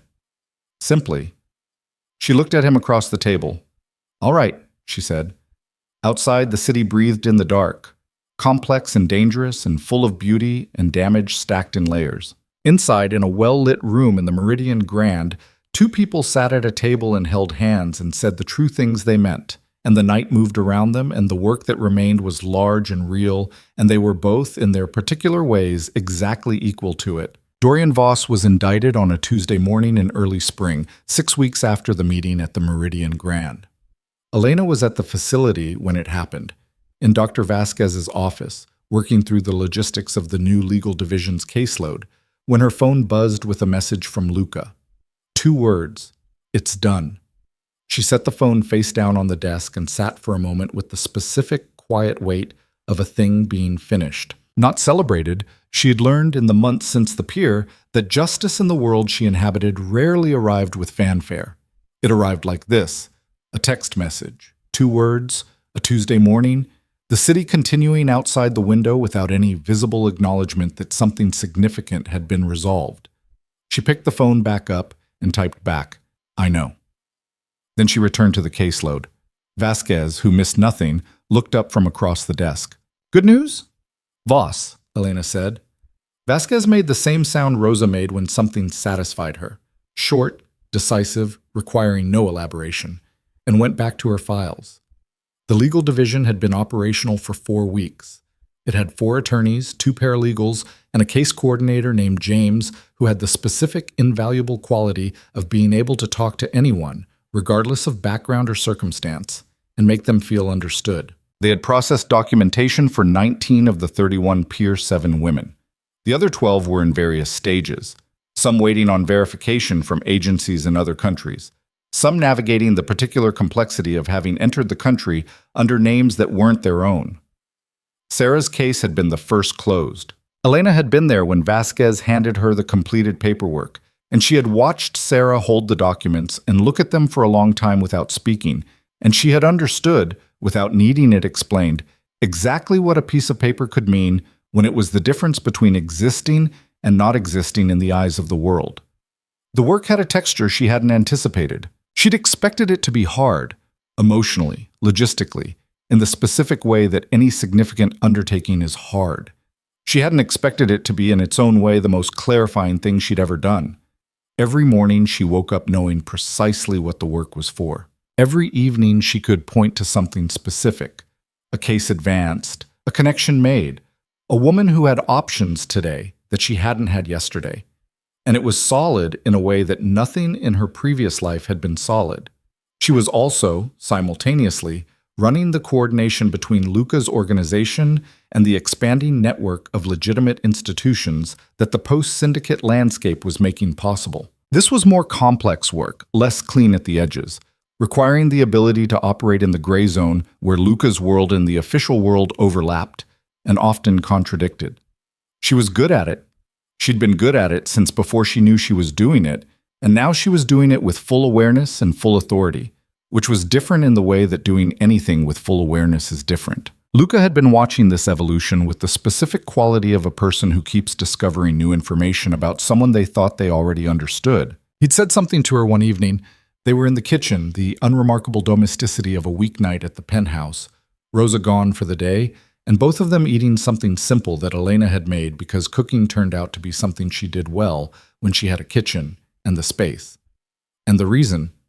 He'd said, "I keep thinking I know the extent of what you're capable of, and then you do something that revises that." She'd looked at him across the counter. Is that good or bad? Definitively good, he said. Occasionally humbling. You need more things that humble you, she said. Apparently you've decided to provide them. She'd smiled at that. The real full smile that she'd been rationing her whole life and had been learning, slowly, to use freely. He'd watched it happen, and something in his own expression had shifted in response, the way it always did, that specific yielding of control that he only allowed around her, and that she had come to understand as the most significant thing he gave her. The penthouse had changed in the months since that first night. Not dramatically. It was still Luca's space, still carried his particular aesthetic of functional quality. But the East Room was her room now, completely and without question, and her things had migrated naturally through the rest of the apartment the way things do when a person truly inhabits a space. Her books were in the library alongside his. Her coffee mug, a specific blue one she'd bought herself at a market 3 weeks in, occupied a fixed position in the cabinet. Small things, individually unremarkable. Collectively, the architecture of a life being built. They had not formally discussed what they were to each other, because some things don't require formal discussion when they've been evident for months. They had moved through the city's various power spaces as a unit, not a performance, just a reality that both of them inhabited naturally. The families and organizations in Luca's world had accepted Elena's position with the specific pragmatism of people who understood that Luca DeSantis did not make imprecise statements, and he had been very precise at the Meridian Grand. She was his partner. That was a fact that had been stated publicly, which in their world meant it was a load-bearing fact, not a decorative one. What was between them in the private space of the penthouse?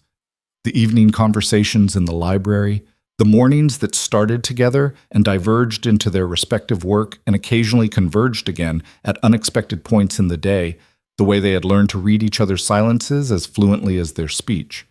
This was theirs. Unhurried and certain in the specific way of something that doesn't need to perform itself. It was on a Saturday morning in late spring that everything arrived at its culmination. Elena was in the library. She'd been there since early morning.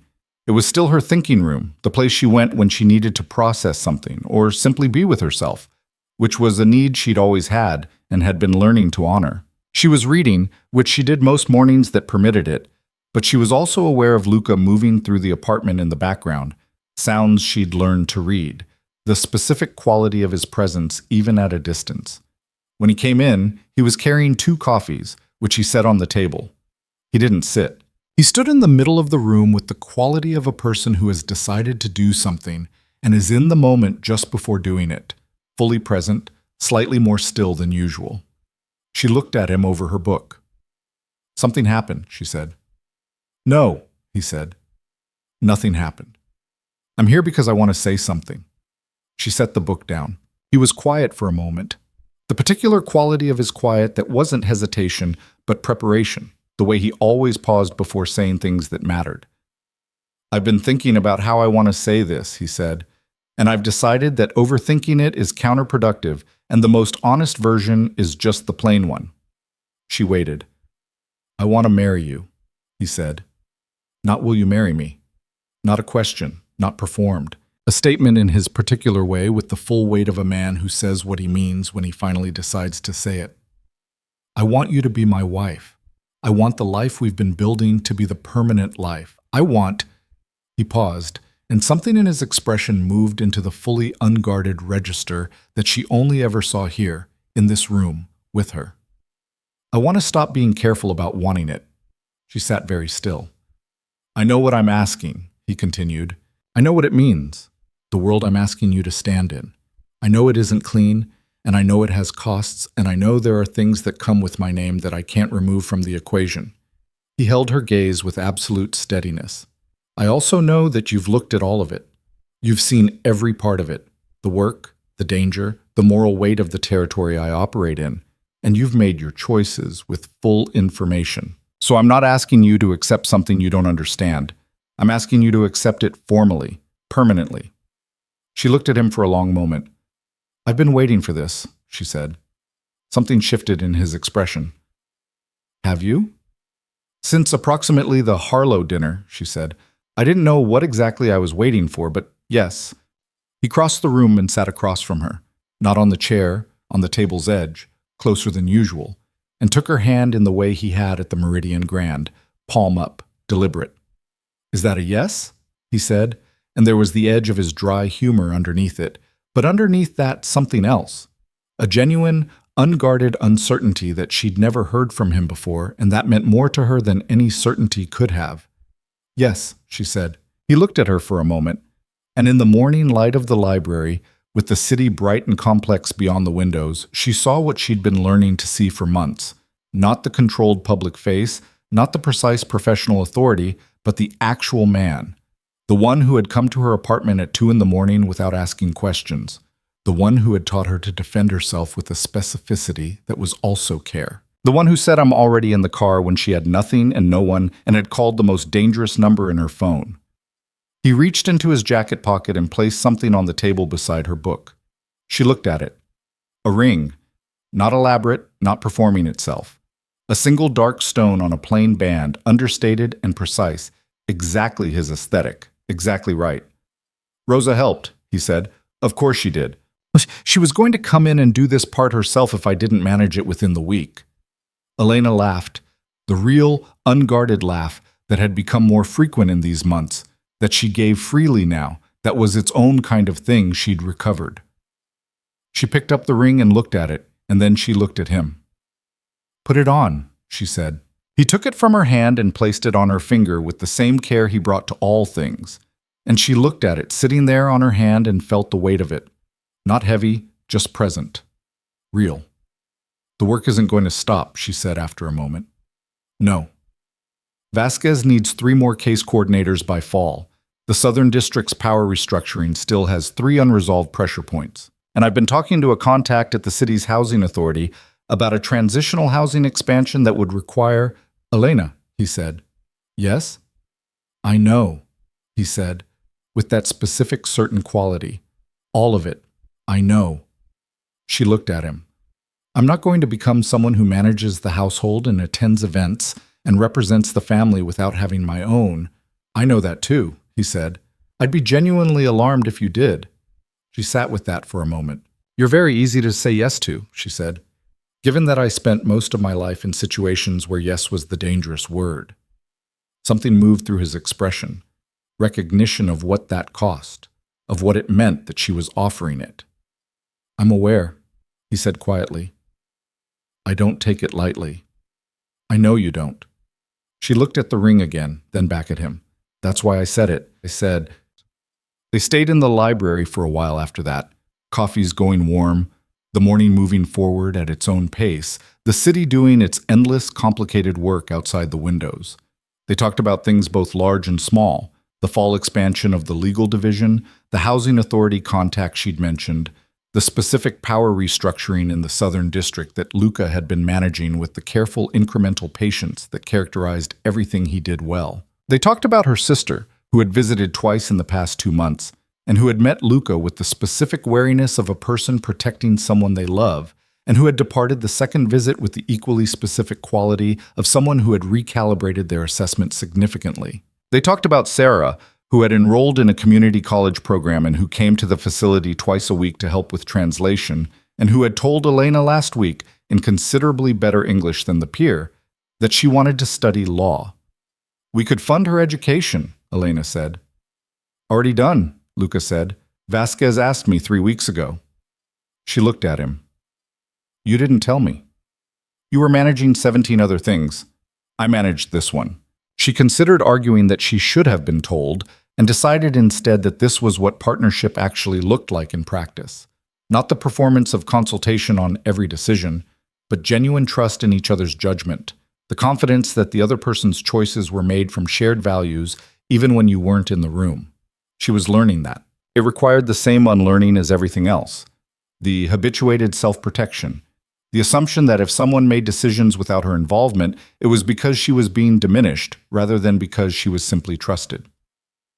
"Thank you," she said instead. He acknowledged it with the slight nod that meant of course. 3 months after the morning in the library, Elena Moretti stood at the window of an office that was now hers. A real office, her name on the door, in the building on Meridian Street that housed Luca's organization's legitimate interests and 2 floors up, the expanded headquarters of what had officially incorporated as the Harlow Women's Advocacy Foundation. The name had been Elena's suggestion. Luca had looked at her when she said it, that particular look, layered and quick, and said, "That's a good name." She'd thought so. The view from her window was the city, its towers and streets and the harbor barely visible at the southern edge, the specific geography of a place she'd lived in for years without really inhabiting. She'd been inhabiting it for months now, fully and with attention, and it continued to surprise her, the way you keep discovering things about a person when you actually pay attention to them. She was thinking about the morning's meetings, a coordination session with James and the legal team, a call with a housing authority official who had been initially obstructive and had been, through a combination of legitimate pressure and the specific leverage that came with operating adjacent to Luca DeSantis, considerably more cooperative in the past 3 weeks. An afternoon session with a group of 5 women who had completed the Foundation's transitional program and were being celebrated quietly, without ceremony, because most of them didn't want ceremony, for their progress. Sarah would be there. Elena's phone buzzed. "Luca, dinner tonight? Rosa's making that thing you like." She smiled at the screen. "The pasta or the other thing?" "Both, apparently. She said you've been working too much. Rosa has opinions. Rosa is generally right." She typed back, 7. Then she set the phone down and looked at the city for another moment. Her assistant, a young man named Daniel, who had come to her through one of the Foundation's employment connections, who was methodical and sharp and had been, she privately noted, beginning to develop the same quality of listening without performing that she'd spent years cultivating, knocked and put his head in the door. "Your 3 o'clock is here. Send him in." The 3 o'clock was a man named Hargrove, who ran the Port Authority's compliance office and who had been, in the Crane era, one of the officials whose willful blindness had made the syndicate's operations possible. He was not a bad man. Elena had spent enough time in the world she now inhabited to understand the gradient. He was a man who had made incremental accommodations over years until the accommodations had become a structure he lived inside of. He wanted out of that structure. He'd been approaching Luca's organization carefully for several weeks, and Elena had been the one to take the meeting. She stood and offered her hand and met his eyes directly, and watched him recalibrate. The familiar thing, the adjustment men made when they encountered her, and expected someone peripheral, and found someone who occupied the room completely. "Mr. Hargrove," she said, "thank you for coming. Sit down." He sat. She sat across from him and folded her hands on the desk and said precisely, "Here is what I need from you, and here is what that cooperation is worth in terms of what we can offer in return." He listened. She was direct, thorough, and entirely without performance. By the end of 40 minutes, Hargrove had agreed to provide documentation that connected 3 Port Authority decisions to the syndicate's operational history, which would both strengthen the case against the remaining mid-level syndicate operatives and create sufficient paper trail to satisfy the federal investigators who were still working through the network's financial architecture. In exchange, his cooperation would be noted in any prosecutorial context in which his name arose, and the specific accommodations he'd made would be understood as the product of pressure rather than initiative. It was not a clean outcome. She had made peace with that. The specific ongoing work of making peace with the fact that the world she operated in did not produce clean outcomes. It produced better ones. It produced fewer women in shipping containers. It produced Sarah in a classroom. It produced 31 women with documentation and legal support, and for some of them, the beginning of something that functioned like safety. The cleanliness of the mechanism that produced those outcomes was a secondary question. She held that secondary without flinching. After Hargrove left, she sat for a moment with the afternoon quiet of the office around her. She thought about who she'd been a year ago. Not dramatically. She'd stopped doing the dramatic version of that comparison, which was a performance of gratitude or transformation that didn't honor the full complexity of what had actually happened. She thought about it simply as a factual matter. She had been a woman in a locked bathroom with no one to call, and she had made a call, and the call had led to a sequence of events that she had navigated with the specific competence that had always been hers, unused, waiting in the dark for conditions that required it. The conditions had required it. She had not been rescued into this life. She had arrived at it through her own choices, made one at a time with full information in the direction of who she actually was. That mattered. The distinction between being saved and choosing to be somewhere was the whole thing. Her phone buzzed again. This time it was a different contact. One of the federal investigators working the syndicate's financial case, a woman named Agent Carver, who had been initially suspicious of any cooperation coming through Luca's channels, and had, over 3 months of evidence delivery and good faith communication, moved to a position of what Elena characterized as professional respect with residual wariness, which she considered appropriate. The last financial chain is confirmed, the message read. All remaining indictments will come down by end of month. Your contribution to this investigation is noted on record. She read it twice. Then she typed back, "Thank you for the work you've done." She meant it. She stood and walked to the window again. The late afternoon light was doing something specific to the city, turning the towers gold, flattening the shadows, creating the brief and extravagant illusion that everything was illuminated. She watched it for a moment, then turned back to her desk and pulled up the afternoon celebration's logistics. 5 women. Progress that deserved acknowledgement. She had work to do before 7. She did the work. The celebration was held in the Foundation's community room, a space that had started as a bare institutional rectangle and had been slowly transformed, over months, by the women who passed through it and the staff who worked in it, into something that felt inhabited. There were photos on one wall, not the women from Pier 7 who had the right to their privacy, but pictures of the city, of places and landscapes that represented the places these women had come from or hoped to go. Elena had started the wall. Others had added to it. It had become something she hadn't anticipated, which was one of the things she was learning about building things collaboratively. They always became something you hadn't fully planned. The 5 women that afternoon were at various stages of their new lives. One had enrolled in a nursing program. One had found an apartment and a job in the city and was building with the specific, incremental determination of a person who has learned not to count on anything too quickly. One was preparing to travel back to her home country, now with documentation and legal status and the contacts to ensure her safety on arrival. 2 were still navigating their immediate situations, but navigating actively, with the resources and support to do so rather than in the isolating dark of before. Elena sat with them, not at the head of the room. Beside them, in the circle of chairs that Vasquez had established as the room's default arrangement because circles had no front. She listened more than she spoke. She answered questions when asked, practical questions, navigational ones, the kind that required someone who knew how the systems worked and where they bent. She told 2 of them about Sarah, who was studying contract law, and who had told Elena with characteristic directness that she planned to work in immigration advocacy because someone had to, and she might as well be someone who understood it from the inside. Afterward, when the room had emptied and she was gathering her things, Vasquez came and stood beside her. "You're different than you were 6 months ago," Vasquez said. Elena looked at her. "Is that your professional assessment?" "It's an observation." Vasquez had the quality of a person who gave compliments rarely enough that they arrived with full weight. "When you first came here with DeSantis, you were capable, clearly capable, but you were carrying something, holding yourself slightly apart from what you were doing, like you weren't sure you were allowed to fully be here." Elena was quiet. "You're not doing that anymore," Vasquez said simply. And then, with the efficiency that characterized everything she did, "Drive safe." And she was gone. Elena stood in the empty room for a moment. She looked at the wall of photographs, cities and landscapes and the enormous variety of what people called home. She thought about a bathroom floor and then she let that thought go, not because it was painful. It had become less painful, which was its own kind of information about what time and choice could do. But because she was done making it the fixed point she measured everything else from. It was a part of the story. It was not the whole story. It was not even, anymore, the most important part.